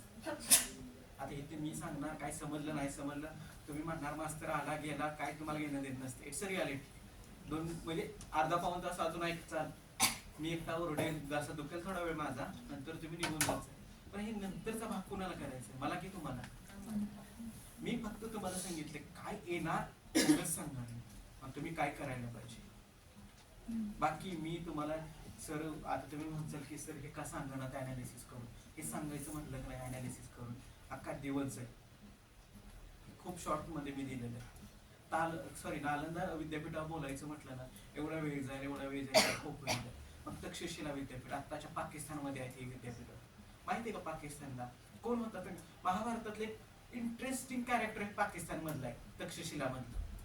शकुनी मामा माहितीये का तुम्हाला? अरे माहितीये का? ते कॅरेक्टर तिथला आहे. मग तो पाकिस्तान आता निर्माण झाला 1947 ला, तो भारताचा भाग होता. ओके. अफगाणिस्तान भारताला इंटरलिंक होता, भारताचा छोटासा भाग होता. खैबर खिंड वगैरे ऐकलं असेल, युद्ध वगैरे व्हायची पहिली तिकडे आपला भाग होता. हे इतिहास नाही सांगत मी, हे इतिहासातनं तुम्हाला बऱ्याच गोष्टी इंटरलिंक सिलेबसला करायचे. मग मी अजून सांगतो, पहिलं प्रकरण 10वं प्रकरण एकसारखं आहे. नंतर तुम्हाला सांगतो 3रं प्रकरण 8वं प्रकरण किंवा 9वं प्रकरण, ह्यात एखादा प्रश्न येतो. त्याहून मी सांगतो तुम्हाला पॅराग्राफ मधून सुद्धा इतर काय म्हणतात प्रकरणामधला एखादा प्रश्न सुटतो. फक्त पेपर नीट वाचा. पेपरला पहिल्या पेपरसाठी किती मिनिटं आहेत तुमच्याकडे? 60 मिनिटं आहेत का? दुसऱ्या पेपरसाठी किती मिनिटं आहेत? 120 मिनिटं. हा पेपर झाल्यानंतर 30 मिनिटाचा काय असतो तुम्हाला? ब्रेक असतो. नेटला नाही, सेटला सांगतोय. नेटला 3 तासाचा काय असतो? पेपर असतो नेटसाठी. लक्षात ठेवायचं. मानसिकता झाली पाहिजे. त्या स्क्रीनवर बघितलं की डोळे दुखायला सुरुवात होती, झोप येते. एक तर पेपर सुटत नाही म्हणून पटपट क्लिक करतो आपण आणि झोप येते. मग ज्यावेळेस ऑफलाईन पेपर असतो, कशाचा? सेटचा ऑफलाईन पेपर आहे, बरोबर आहे. सेटला काय होतं तुम्हाला सांगतो, दैनंदिन घडणाऱ्या चुका पोरांना पेपर व्यवस्थित न वाचल्यामुळे एचा गोल रंगवायचा असतो, ते कुठं रंगवतो आपण? गेला 1 मार्क, 1 मार्क नाही बळानो, किती गेला? 2 मार्क. समजलं? वेळेचं व्यवस्थापन करा. टाइम मॅनेजमेंट अतिशय महत्वाचं आहे. त्यासाठी काय करा, बऱ्याच एमपीएससीच्या काय येतात असल्या उत्तरपत्रिका भेटतात नाही, मग त्या घ्या. प्रश्नपत्रिका सोडवा, तुम्हीच तयार करायचे प्रश्न. आणि प्रश्न तयार करून काय करा, एका साईडला सोडवा. तुम्हाला प्रश्नपत्रिका तयार करायला किती सोपं आहे. एक जुनी प्रश्नपत्रिका घ्या, चॅट जीपीटीला तिथं प्रोव्हाइड करा, अपलोड करा आणि त्याला म्हणा गिव्ह मी सिमिलर काय म्हणायचं प्रॉम्प्ट टाका की question paper on the same topics. ते तसे नाही की वेगवेगळे प्रश्न तुम्हाला, त्याची प्रिंट मारा 3-4 पानाची पाठ आणि असे हे काय करा, तुमचे गोल रंगवणारे काय असतात ना उत्तरपत्रिका, काय म्हणतात आन्सर की घ्या. टेक्नॉलॉजी वापरा. अनालिसिस करताना, 4ही ऑप्शन अनालिसिस करताना AI चा वापर करा. पुस्तक वाचा, पण AI चा वापर करायच्या आधी पुस्तक वाचा बरं का. एखादी कन्सेप्ट नाही समजली, AI तुम्हाला माहिती देईल, इन्फॉर्मेशन देईल. कन्सेप्टची माहिती तुम्हाला कुठून मिळेल? पुस्तकातून. ही गोष्ट तेवढी लक्षात. AI ला भावना नसतात, त्याला दिल तेवढंच देतं ते. समजलं का? They have not a human feelings.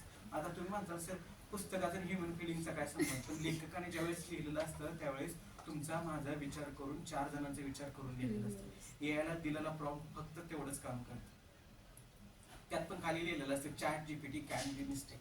असतं नाही त्यात? कधी चॅट जीपीटीच्या लिहिलेलं असतं खाली, जेमिनी एआयच्या पण खाली लिहिलेलं असतं.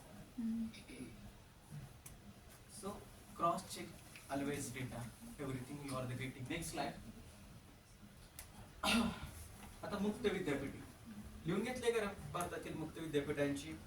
मग भारतातलं आता मागच्या वेळेस पुढं आहे बघा की मला वाटते 2023ला का 22ला प्रश्न आला की जगातलं सगळ्यात पहिलं मुक्त विद्यापीठ कोणतं? मग हे मुक्त विद्यापीठ कधी करणार तुम्हाला? ज्यावेळेस तुम्ही जगातल्या किंवा देशातल्या मुक्त विद्यापीठांचा अभ्यास केल्यानंतर. मला कोण सांगेल का भारतातलं सगळ्यात पहिलं मुक्त विद्यापीठ कोणतं आहे? सांगा ना, कुणाला येते का नाही? तुम्ही अभ्यास केलाय म्हणताय, कसं माहित नाही? लास्ट बेंच माहिती का बाळांनो तुम्हाला? भारतातलं सगळ्यात सुरुवातीचं किंवा प्रथम मुक्त विद्यापीठ कोणतं? लिहून घ्या. याचा ऑनलाईन कोर्स आहे, त्याच्यावर एक प्रश्न असतो. ऑनलाईन कोर्सेस, डिस्टन्स लर्निंग, मुक्त विद्यापीठे, याचा अभ्यास करणे, एवढेच लिहा. मुक्त विद्यापीठे, डिस्टन्स लर्निंग, ऑनलाईन कोर्सेस, याचा सखोल अभ्यास करणे. नेक्स्ट स्लाइड पुढे घ्या.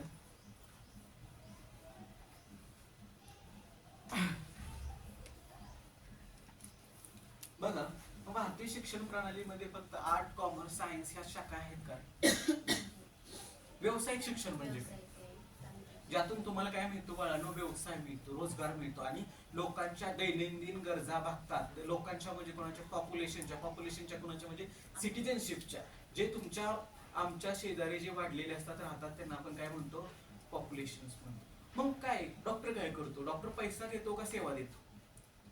आपण म्हणतो फक्त डॉक्टर पैसा घेतो, ही आपली संकल्पना आहे. मग त्यासाठी तो काय करतो बाळांनो? सेवा देतो.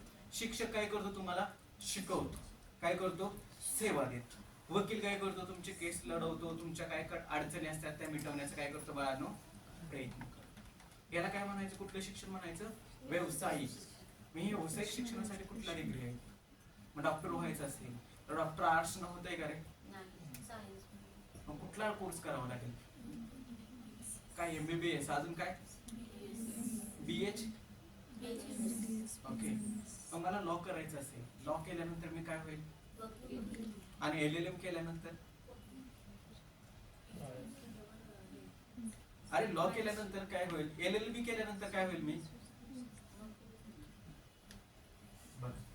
LLB म्हणजे काय? डिग्री. आणि LLM म्हणजे काय? Master degree. अंडरस्टँडिंग समजलं का तुम्हाला? मग इंजिनिअरिंग मध्ये बीटेक असतं. बीटेक म्हणजे काय रे बाळा? डिग्री. आणि एमटेक म्हणजे काय? Master degree in technology. हा समजून घ्या. डिग्री कितीच आहेत व्यावसायिक शिक्षणामध्ये. ओके, सो व्यावसायिक शिक्षण नुसतं वहीत लिहून घ्या. व्यावसायिक शिक्षण ओझर ते पाहणे लिहून घ्या. Next slide.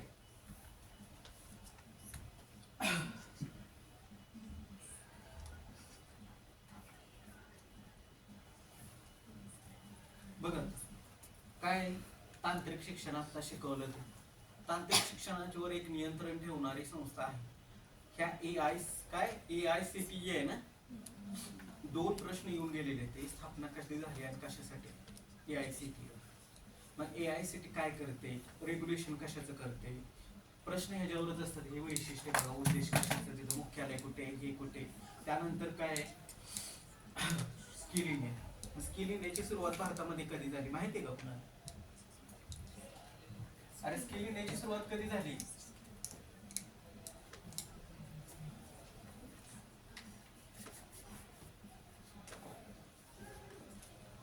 तुम्हाला नक्की माहित काय आहे बाळा? मला सांगा, मी त्याच्यावर मी शिकवतो.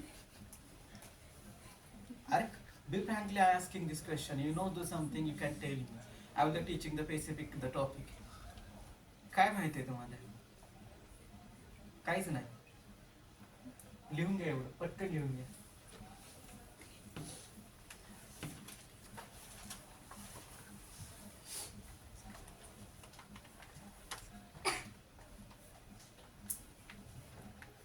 AICTE ची स्थापना नोव्हेंबर 1945 ला झाली. मुख्यालय दिल्लीला आहे. आणि त्याचा उद्देश काय एवढंच लिहून घ्या फक्त.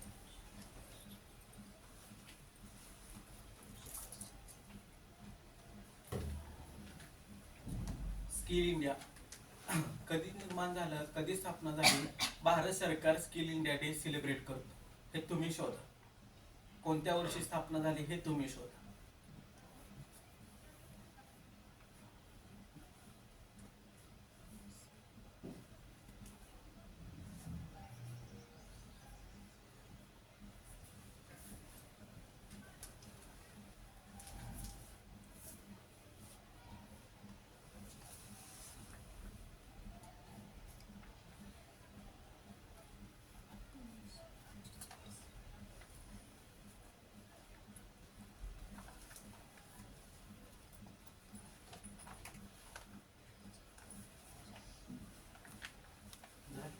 Next slide.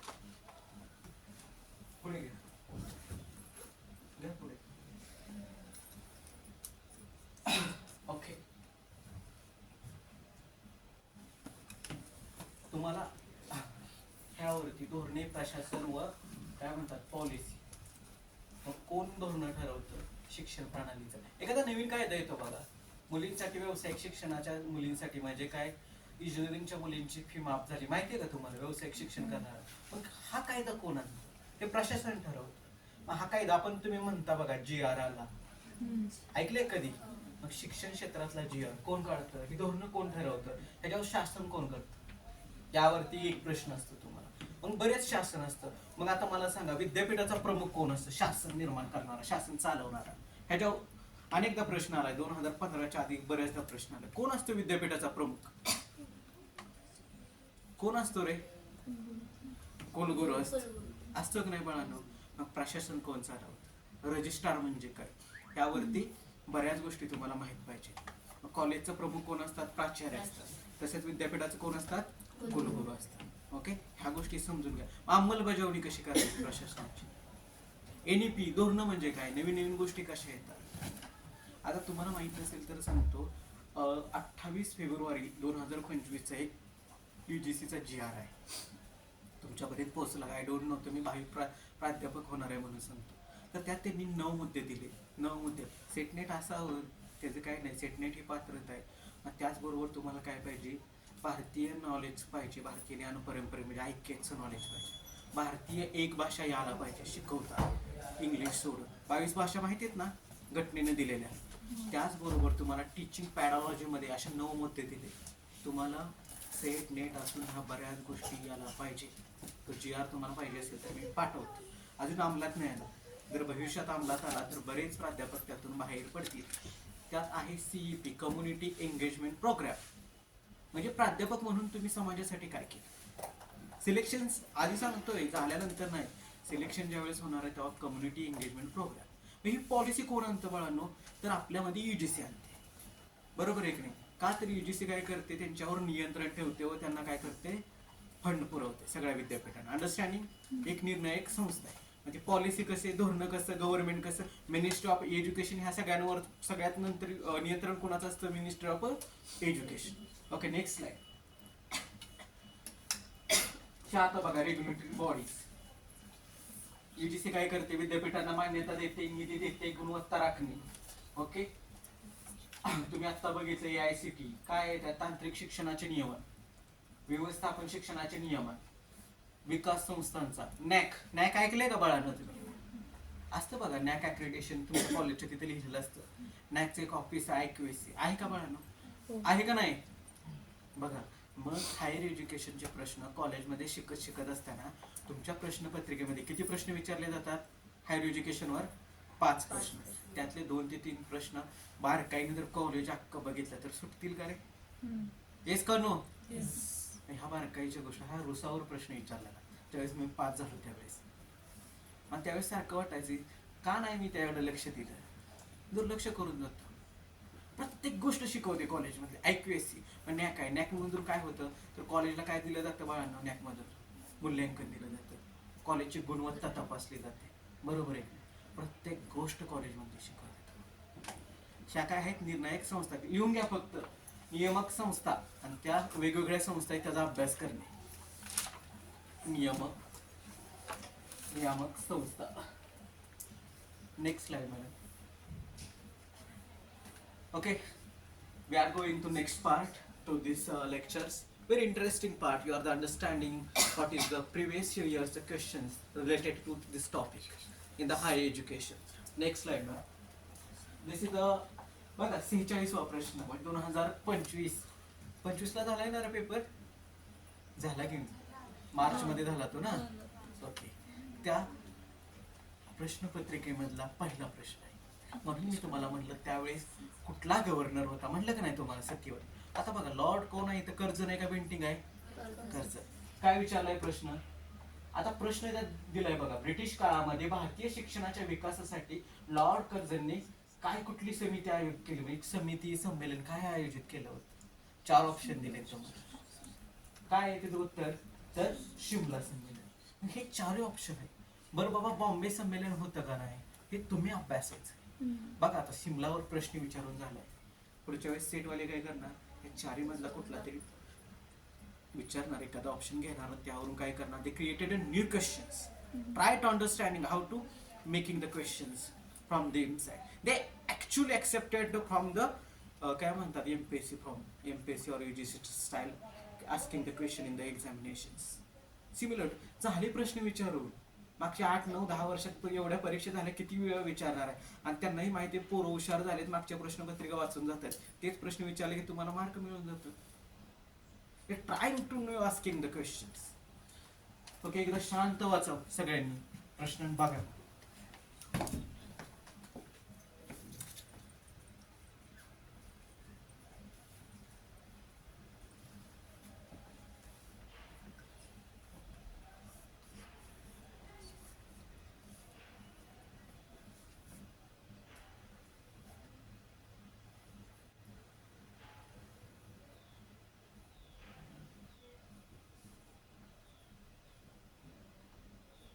वाचलं बाळांनो. आता बघा ह्याचं वैशिष्ट्य काय होतं, तर एकही भारतीय तिथं काय केला होता, आमंत्रित केला होता का नव्हता. ह्या गोष्टी कधी कळणार आहे, ज्यावेळेस तुम्ही स्पेसिफिक प्रत्येक अनालिसिस केल्यानंतर. नेक्स्ट सॅडलर आयोग. आता हा आयोग मगाच्या ह्याच्यात मी शिकवलं का तुम्हाला, नाही शिकवलं. मी तुम्हाला सांगितलंय अनेक आयोग आहेत, इतके आयोग आहेत की तुम्ही कमीत कमी 9-10 आयोग आहेत. हंटर कमिशन असेल, सॅडलर असेल, आत्ताचा विद्यापीठ कमिटीचा कायदा असेल, या सगळ्या आयोगाचा तुम्हाला काय करावं लागेल, बारकाईनं अभ्यास करावा लागेल. मग काय प्रश्न आहे सॅडलरवरचा, तर काय सॅडलर आयोग हा टिंबटिंबच्या चौकशीसाठी नियुक्त करण्यात आला होता. कशासाठी? तर कलकत्ता विद्यापीठाची चौकशी. तर कलकत्ता विद्यापीठ कधी स्थापन झालं? 1854 ला स्थापन झालं. भारतातल्या पहिल्या 3 विद्यापीठापैकी कोणी स्थापन केलं? कशाच्या ह्यानं? वूडच्या खलित्यानुसार. ह्याला तुम्हाला पार्श्वभूमी पण माहित पाहिजे. Okay, riddles analysis.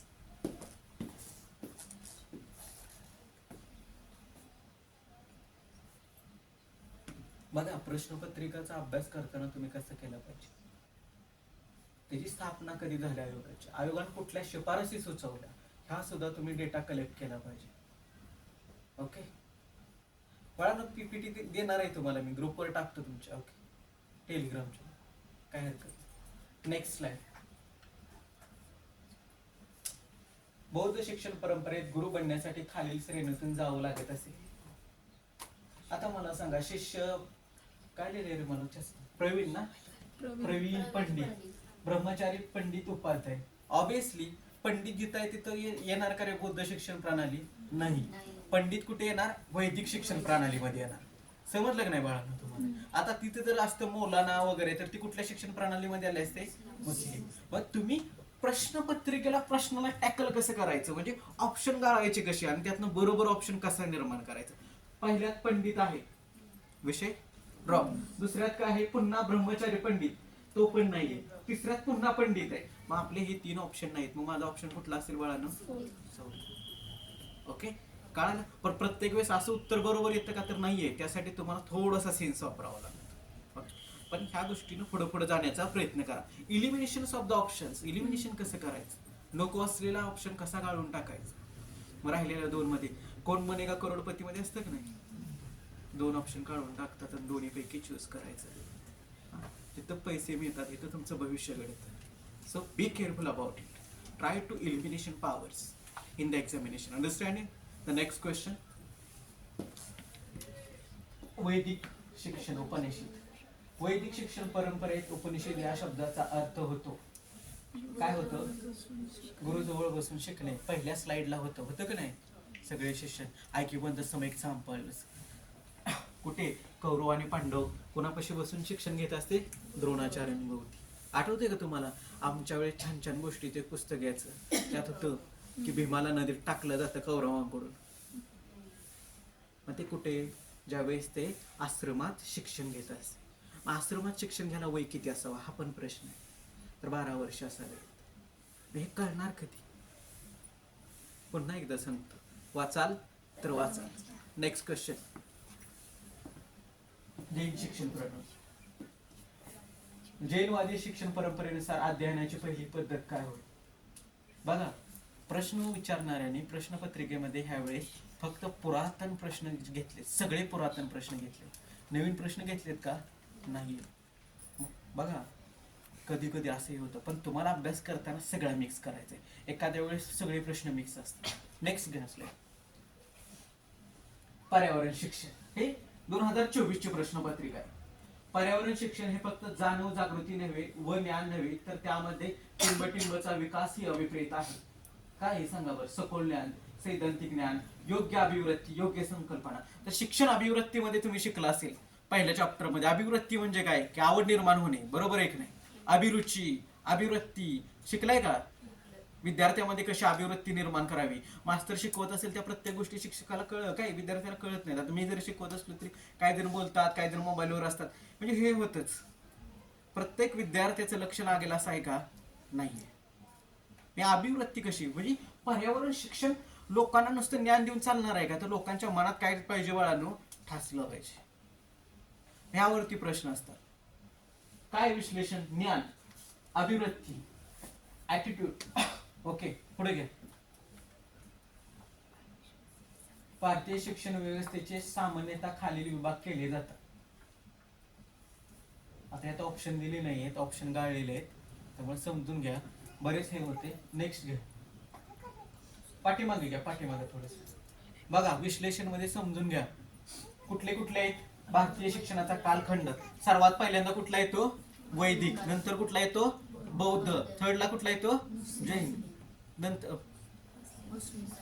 नाही तिथं मुस्लिम दिलाय, पण बौद्धानंतर कुठला येतो? जैन कालखंड देतो, त्यात दिला नाहीये. नंतर कुठला येतो? मुस्लिम. 12वे शतक ते 18व्या शतकापर्यंत. नंतर कुठला येतो? ब्रिटिश मध्ये तुम्हाला शिकवलं सॅडलर आयोगापासून जिथे 18व्या शतकापासून ते हंटर कमिशन पर्यंत ते वूडचा खलिता किंवा लॉर्ड मॅकेलचा झिरपता सिद्धांत हे सगळं कधी येतं? ब्रिटिश कालखंडात येतं. त्यानंतर स्वातंत्र्योत्तर कालखंड आपण शिकलो. स्वातंत्र्योत्तर कालखंडातला पहिला आयोग कुठला? राधाकृष्णन आयोग, बरोबर आहे की नाही? कोठारी आयोग शिकला की नाही मगाशी? नंतर काय 1986 चा नवीन कायदा, इंदिरा गांधींच्या काळातला 1968 चा कायदा आणि 2020 चा एनईपी चा कायदा. हे आहे भारतीय शिक्षण प्रणालीचा कालखंड. ओके, नेक्स्ट पत्रव्यवहाराद्वारे शिक्षण. आता मला सांगा करस्पॉन्डन्स शिक्षण कशात येणार? डिस्टन्स एज्युकेशन सिस्टम मगाशी मी सांगितलेलं तुम्हाला माहिती आहे ना. डिस्टन्स मध्ये फक्त काय करतो आपण? परीक्षेच्या वेळेस फक्त जाणं, मग त्याचं सर्व तुम्हाला मटेरियल कुठे येतं? पत्रव्यवहार. आता पत्रव्यवहार नाही येत पण विद्यापीठ तुम्हाला पुस्तकं देतं किंवा डिजिटल मीडियामध्ये have the getting the PDF मिळतात नाही. प्रत्येक विद्यापीठाच्या PDF त्यांच्या कशावर अपलोड असतात? वेबसाईटवरती अपलोड असतात. समजला प्रश्न कसा येतो? Next slide. पहिले मुक्त विद्यापीठ कोणते? आता बघा, पहिल्या मुक्त विद्यापीठाची स्थापना 1969 मध्ये कुठे झाली? हे जगातलं पहिलं विद्यापीठ विचारलं. मग कुठे झाली? भारतामध्ये किती एकूण विद्यापीठ आहेत? बघा कसा अभ्यास करायचा. आता ह्या प्रश्नावरून पुढच्या वेळेस परीक्षेमध्ये प्रश्न कसा निर्माण होऊ शकतो? मग भारतात एकूण विद्यापीठे किती आहेत? महाराष्ट्रामधलं पहिलं विद्यापीठ कुठलं? एकच विद्यापीठ आहे नाशिकचं. मग त्याची स्थापना कधी झाली? नाही, महाराष्ट्रामधल्या ही जी मुक्त विद्यापीठाची स्थापना कधी झाली? नाशिकचं जे विद्यापीठ आहे ते यशवंतराव चव्हाणांचं आहे. YCM ज्याला आपण म्हणतो, हा. त्याची स्थापना 1956 ला झालेली. नाही, जगातलं पहिलं मॅडम 1969 ला होत असेल तर 56 ला ते कसं होणार? 1985 ला स्थापना झाली YCM ची. लक्षात ठेवायचं. आणि भारतातलं कुठलं आहे? डॉक्टर बाबासाहेब आंबेडकर हैदराबाद विद्यापीठ. ओके, नेक्स्ट मदरसा शिक्षण. आता बघा, मुस्लिम शिक्षण पद्धतीनुसार मदरसा हे केंद्र समजले जात असे. प्राथमिक, माध्यमिक, उच्च शिक्षण, तांत्रिक. आता तुम्हाला ह्याच्यासाठी खूप सर आहेत, सरांकडून तुम्हाला एक चांगली आयडिया सांगतो. तुम्ही एज्युकेशनची पुस्तकं वाचली, त्यात भारतीय शिक्षण प्रणाली हे 10व्या चॅप्टरसाठी सगळ्यात तुम्हाला सोर्स, सगळ्यात मोठा सोर्स म्हणजे एज्युकेशनची शिवाजी विद्यापीठाची पुस्तक. म्हणजे मी अभ्यासलेली मॅडम आज ही ती पुस्तक आहे. आमच्या माने मॅडम होते बघा, आता शिवाजी कॉलेजला आहेत. वर्षा मॅडम, त्यांची पुस्तकं विद्यार्थी असताना ती माझ्याकडे होती. त्याचा अभ्यास बळाने मी केला. बी प्रामाणिक सांगतो, बी होनेस्टली सांगतो. सगळे आयोग आहेत, राधाकृष्ण असेल, मुरलीधर आयोग असेल, एनईपी, सगळ्यांचा अभ्यास बारकाईने ह्या पुस्तकात दिला. 10वा चॅप्टर फक्त तुम्हाला काय करावं लागेल? हायर एज्युकेशन मधल्या ज्या नवनवीन संकल्पना आहेत, नवनवीन ज्या इनिशिएटिव्ह आहेत गव्हर्नमेंटच्या, त्या स्कीम आहेत, त्या तुम्हाला एखाद्या गव्हर्नमेंटचं किंवा नवीन मासिकं येतात त्यात एकत्र मिळेल. नसेल तर 2-3 वर्षाच्या ज्या नवीन नवीन स्कीम आहेत ते मी एकत्र PDF बनवतो आणि सर ग्रुपला पाठवतो, जेणेकरून तुम्हाला सिलेबससाठी सोपं होईल. चालेल? ओके, थांबतो मी. धन्यवाद. तुम्ही सर्वांनी माझं ऐकून घेतलं आणि मला याच्यावर संधी दिली. तुमचा मनस्वी आभारी आहे.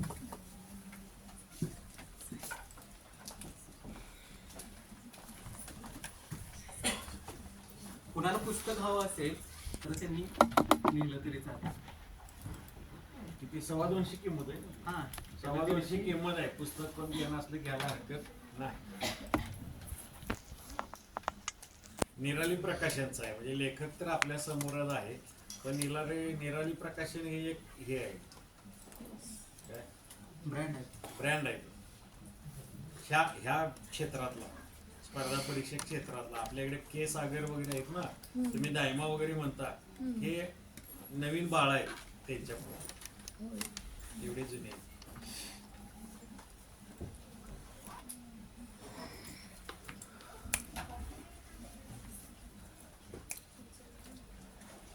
काय शंका विचारायची आहे कुणाला? काय अजून काय जाणून घ्यायचंय?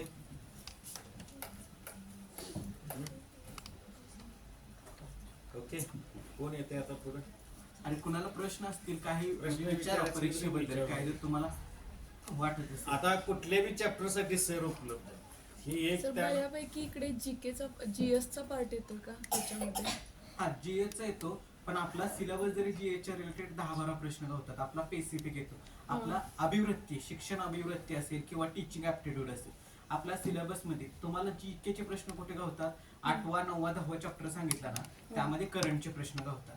म्हणजे कुठे पर्यावरणाच्या रिलेटेड एखादी कुठं बैठक बसली, COP23 असेल, COP23 असेल, नवीन कायदा आला असेल पर्यावरणाचा, किंवा प्रदूषित होणारा कुठला कारखाना वगैरे असेल तर त्याचा एखादा करंटचा प्रश्न विचारला जातो. हायर एज्युकेशन मध्ये PhD करण्यासाठी जर कलेक्टिंग डेटा कुठे साठवला जातो, एकलव्य चक्र असेल, नवीन नवीन शोध चक्र असतील, अशा ज्या नवीन इनिशिएटिव्ह आहेत ते 8व्या 9व्या 10व्याला जीके येऊ शकतात. आणि स्वयं असेल, स्वयंप्रभा असेल, हे करंट मधले प्रश्न आहेत. बाकी स्पेसिफिक सिलेबस वाईज जावं.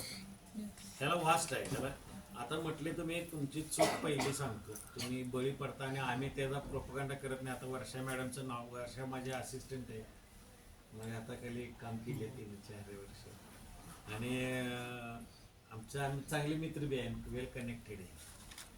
तर तुम्हाला स्पर्धा परीक्षेसाठी सगळ्यात विषय उपयोगी आणि चांगला कुठला असेल तर तो एज्युकेशन.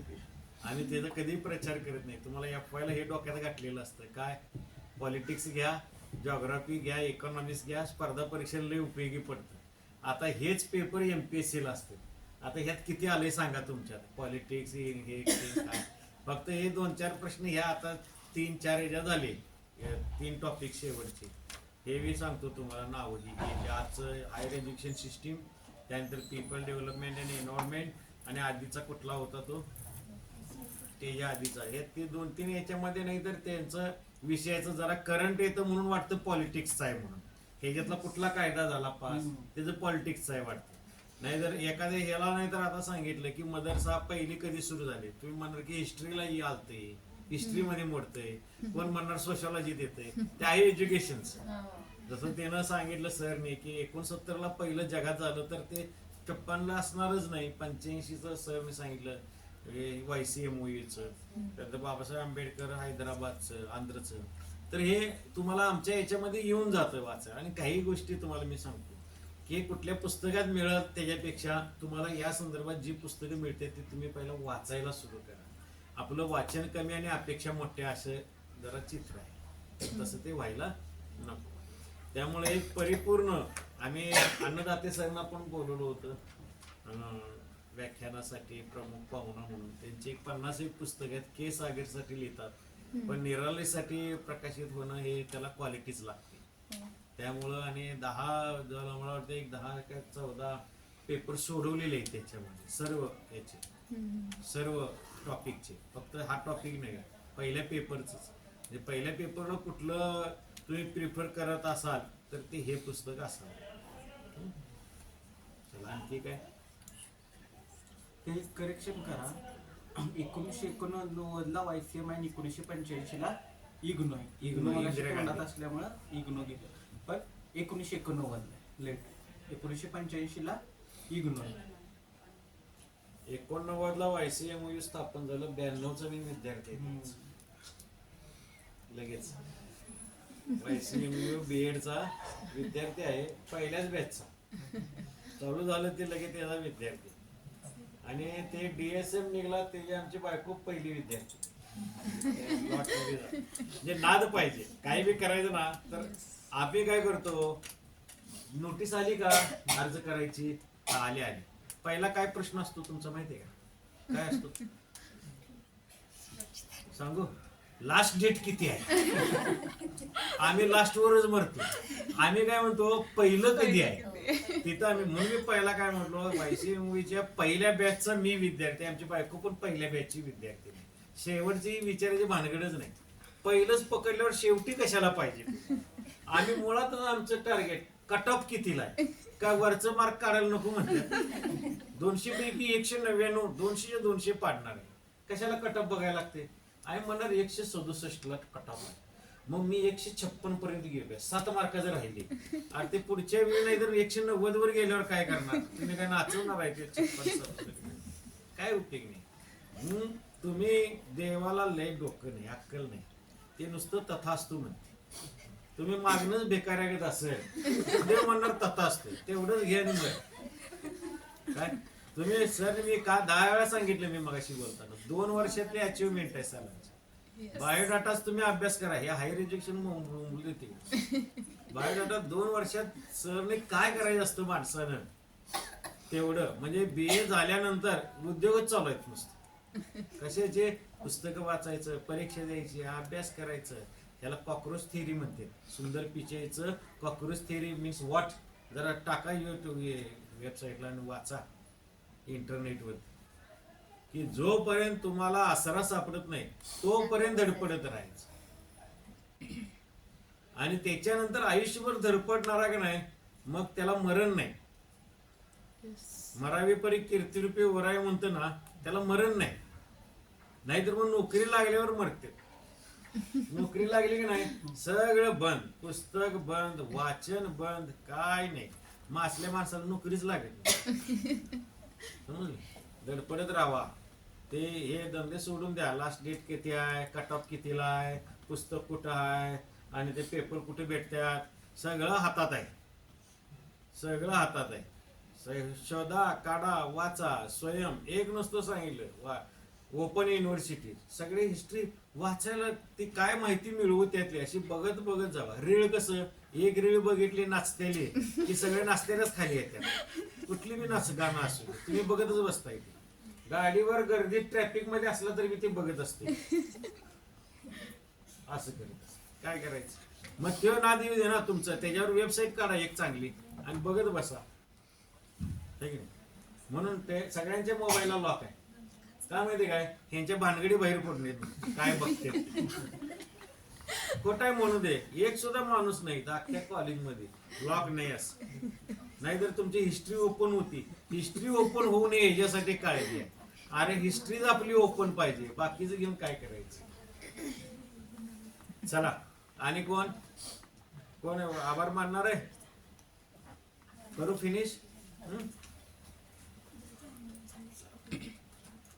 हे आभाराच कोण ये मग काय पाहिजेच आहे.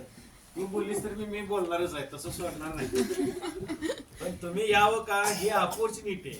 तुम्हाला मी सांगितले, तुम्हाला एखादं काम सांगितलं ना त्याचे 2 हेतू असतात. म्हणजे तुम्ही त्या लायकीचे आहात आणि तुम्हाला नाही काम सांगणे ही सुद्धा तुमची लायकीच आहे. तू ह्या सुद्धा कामाच्या लायकीचा नाहीस. कळलं का. त्यामुळे आपली उंची आपणच वाढवायची आहे ना. गुड आफ्टरनून सर्वांना. माझं नाव जान्हवी गणेश तपासे. सध्या MSc 1 बायोटेक्नॉलॉजीमध्ये शिकत आहे. तर आता 10 दिवसापासून 12 तारखेपासून इथे कोचिंग चालू आहे नेट सेटचं. तर विविध शिक्षक आपल्याला शिकवून गेले. त्यानंतर आज आलेले आहेत ते Sanjay Jagdale sir, assistant professor of English, department of English. तर जेव्हा आता इतर लेक्चर झाले, जेव्हा आजचं लेक्चर ऐकलं मी तेव्हा सरांनी मला असं लक्षात आलं की सरांनी फक्त सब्जेक्टचं स्पेसिफिक न शिकवता त्यांनी आपल्याला छोट्या छोट्या ट्रिक्स दिल्या, टिप्स दिल्या की तुम्ही त्या एक्झाममध्ये कसं एक लॉजिकनं एक सेन्सनं आपण कसं प्रश्न सोडवू शकतो.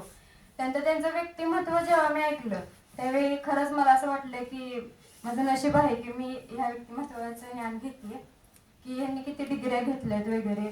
आणि जर हा विषय बघितला हायर एज्युकेशन, तर माझी संकल्पना काहीतरी वेगळीच चालली होती. कारण मी हा विषय खरं नाही बघितलेला अगोदर. मग माझं काहीतरी वेगळं चालू होतं की असं असेल काहीतरी वेगळं. पण जेव्हा मी ऍक्च्युअल सरांनी सांगितलं तेव्हा मला असं झालं की मला काहीच येत नाही विषय काय हा. तर आता कळलं की नाही, अभ्यास हा डीप केला पाहिजे, नुसतं वळवळ करून चालणार नाही. तर प्रथमतः तर मी संजय जगदाळे सर त्यांचं खूप आभार मानेन की त्यांनी त्यांचा मौल्यवान वेळ काढून आमच्यासाठी दिला. नंतर आपले नेटसेट कोचिंगचे करते धरता वनभट्टे सर, मी तर असं म्हणेन की ह्या परीक्षेसाठी बेस्ट मोटिवेटर आहेत ते. कारण सतत त्यांचं असं चालू असतं की पोरांनी काहीतरी केलं पाहिजे, पोरांनी काहीतरी केलं पाहिजे. सर आम्ही प्रयत्न करू, पूर्ण प्रयत्न करू. पाहुणा म्हणून बोलवणार आम्ही डिक्लेअर केलेला आहे. तुमचा आमचा पाहुणा ठरलेला आहे. फक्त चेहरा आणि नाव यायचं आहे. तुमच्या आशीर्वादाने सर होईल 5 देव तथास्तु म्हणतोय बरं का. नुसतं तथास्तु म्हणतोय, बाकी काय म्हणत नाही. तुम्ही कधी देवाकडे दुसरा शब्द ऐकलाय का. नाही सर होणार होणार सर, प्रयत्न करेन मी 100%. 5 झाली की पहिलं तुम्हाला सांगेन की सर अशा मला दरवर्षी फोन येतो. संजयच होता 5 झाल्यावर पहिला मला फोन केला. कधी ऑनलाईन कोरोनात आम्ही ऑनलाईन घेतलं. बरं तुझं होईल तर त्यांचे खूप खूप आभार की त्यांनी एवढं जबाबदारी आहे खूप मोठी, एवढं सगळं एक दिवस प्रोग्राम अरेंज करायचा म्हणल्यावरती सगळ्यांची पळापळ किती होती.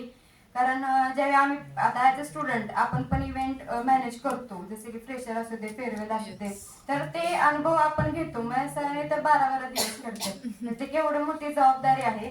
आणि एचजीएम कॉलेज बार्ग कॉलेज नाही करायचं म्हणजे. त्यानंतर आपले प्रिन्सिपल सर की त्यांच्यामुळे तर आहे सगळं, ते परमिशन देतात, सपोर्ट करतात, त्यामुळे आपल्याला सर्व काही ते प्रोव्हाइड होतंय आणि त्याचा लाभ घेणं हे आपलं काम आहे. त्यानंतर इतर काही स्टाफ असेल, त्यांना आपले कॅमेरा दादा असतील की ते आपल्याला इथं एवढी मोठी म्हणजे त्यांचं नाव नाही मला माहित पण ते आपल्याला एवढी मोठी सुविधा करून देतात, आपल्यासाठी ते वेळ काढून शूटिंग करतात व ऑनलाईनची आपल्याला सुविधा देतात. त्यानंतर स्टाफचे की ज्यांनी इथे मदत केली त्यांच्या स्टाफचे मी आभार मानेन खूप. आणि शेवटी आपल्या सगळ्यांचेच, मी पाहिजे तुमच्या की आपण कॉन्सन्ट्रेशन नाही का, तुम्ही कॉन्सन्ट्रेशन ऐकणं आणि सगळ्यात महत्वाचं तर फोकस आणि कॉन्सन्ट्रेशनच राहतो प्रत्येक ठिकाणी. आपण बोललं म्हणून झालं अशी गोष्ट नसती.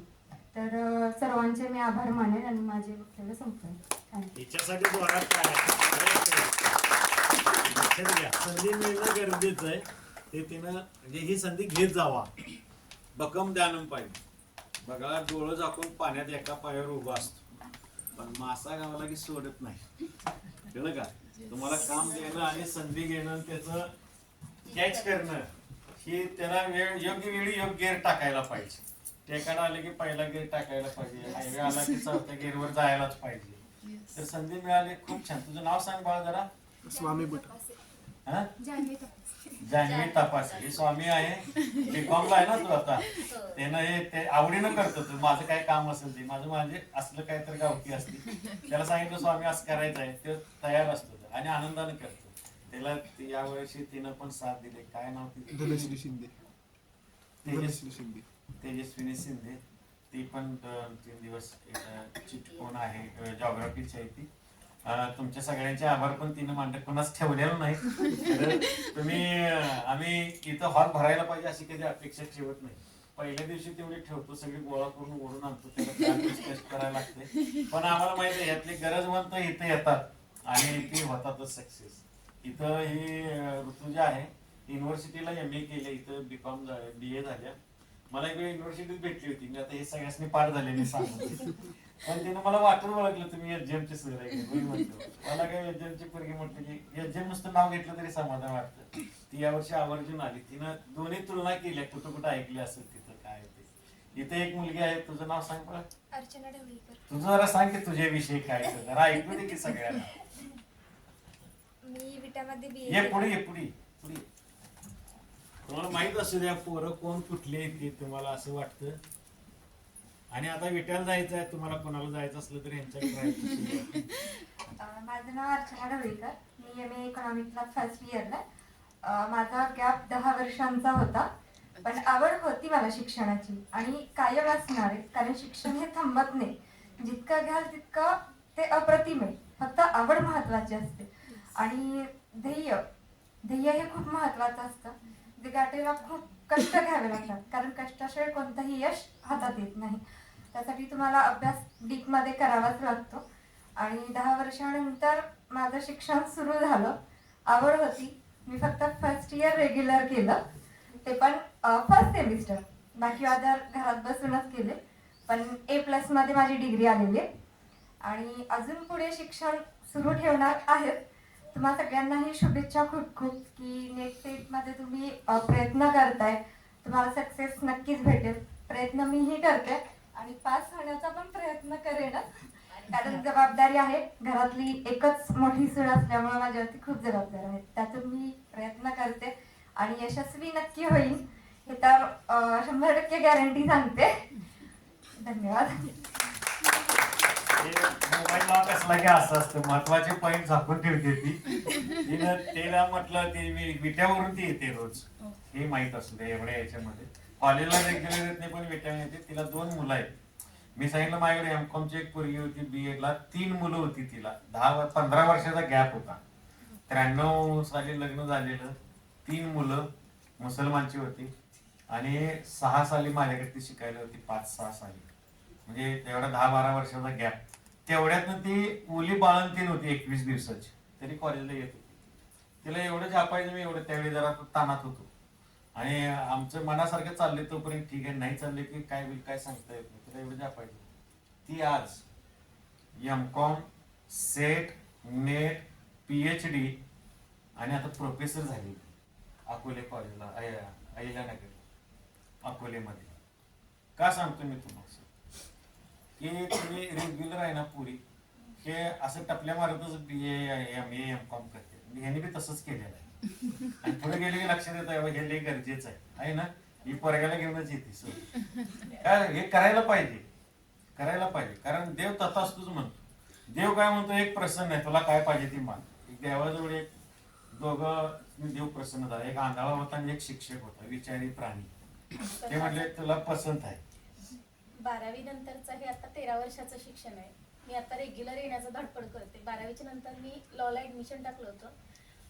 इंग्लिश डोक्यावरनं जायचं माझं, तिथं 1 वर्ष ड्रॉप गेला. त्याच्यानंतर पुढचा वर्ष ड्रॉप होऊ नये म्हणून मी ओपन युनिव्हर्सिटीला ऍडमिशन घेतलं. 3 वर्ष मी नाही तेवढी ताकद नाही 3 वर्ष ओपन युनिव्हर्सिटीतून 3 वर्ष तिकडे केले. मी फॅशन डिझायनर आहे, स्टेनोग्राफर आहे. माझं 100चं स्पीड आहे. मराठी टाईपरायटर आहे, म्हणजे दोन्ही पण विषयातले 60 म्हणजे स्पीड केलेले आहेत.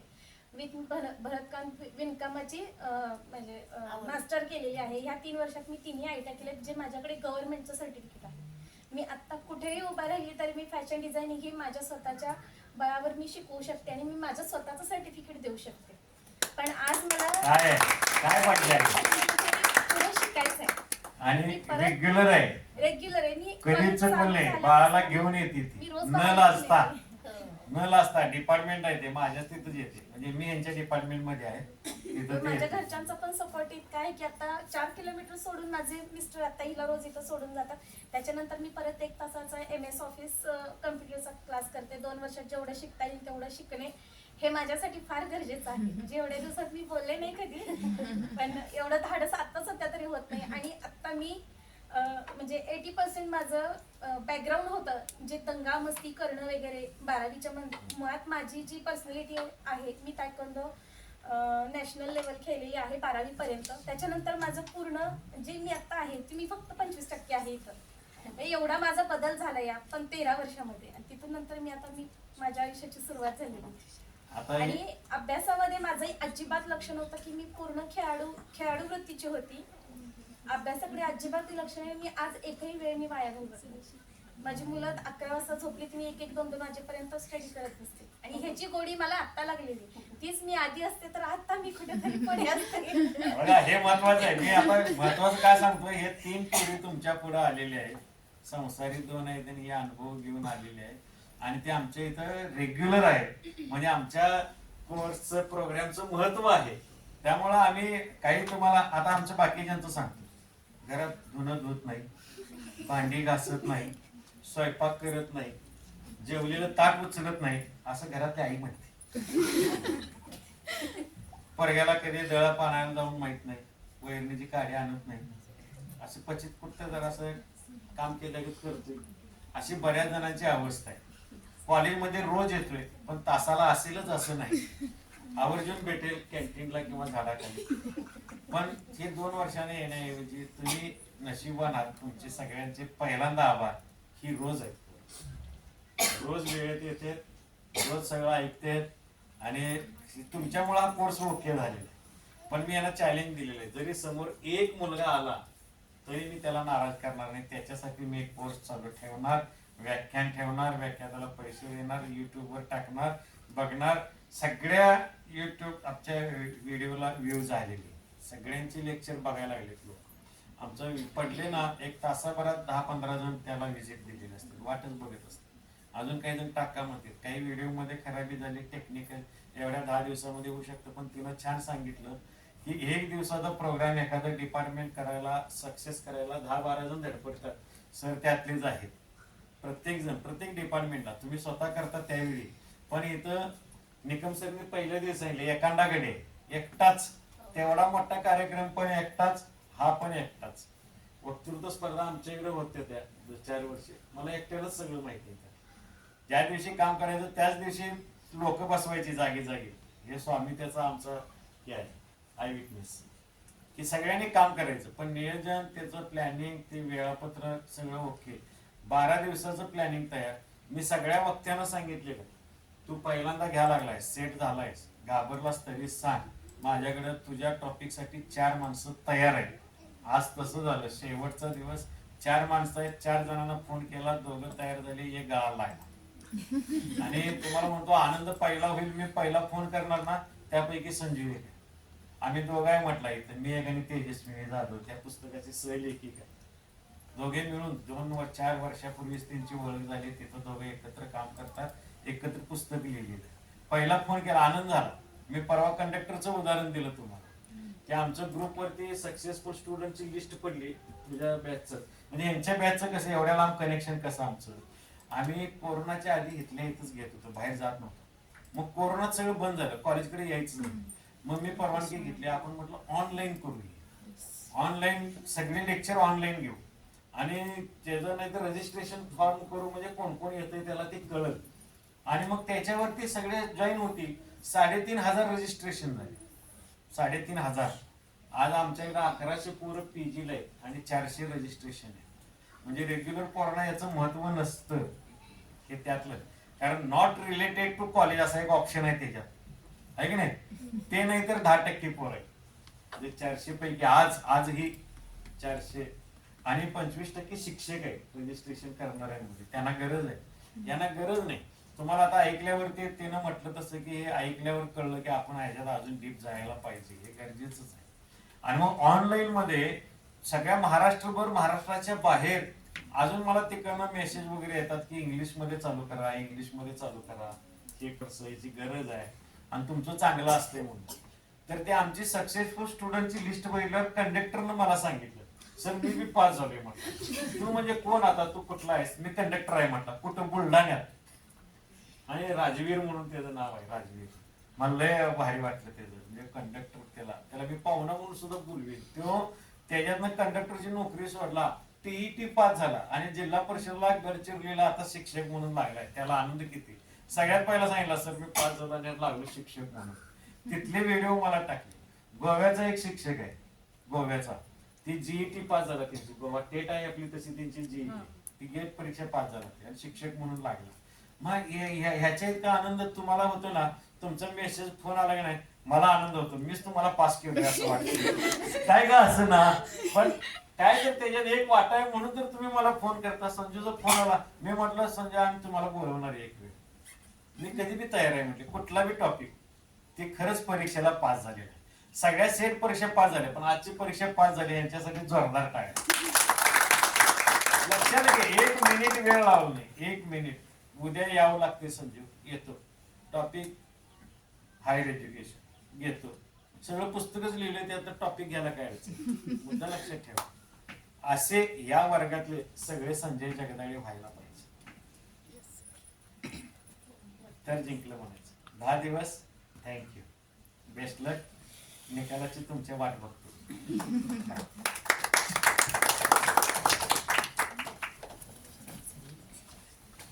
अरे हे द्यायचं राहिले, ह्याचा फोटो बोलायच्या नादात हे राहिलं. महाविद्यालयाच्या वतीने एवढ्या गडबडीमध्ये त्यांना निमंत्रण आणि आभाराचं दोन्ही पत्र येतात आहेत. प्रियंकाला पण तसंच दिलं, कारण ते पण अचानक होते. 2 वक्ते बदलायला लागले गरजेनुसार, पण त्याच्यासाठी सिस्टीम तयार. थँक्यू.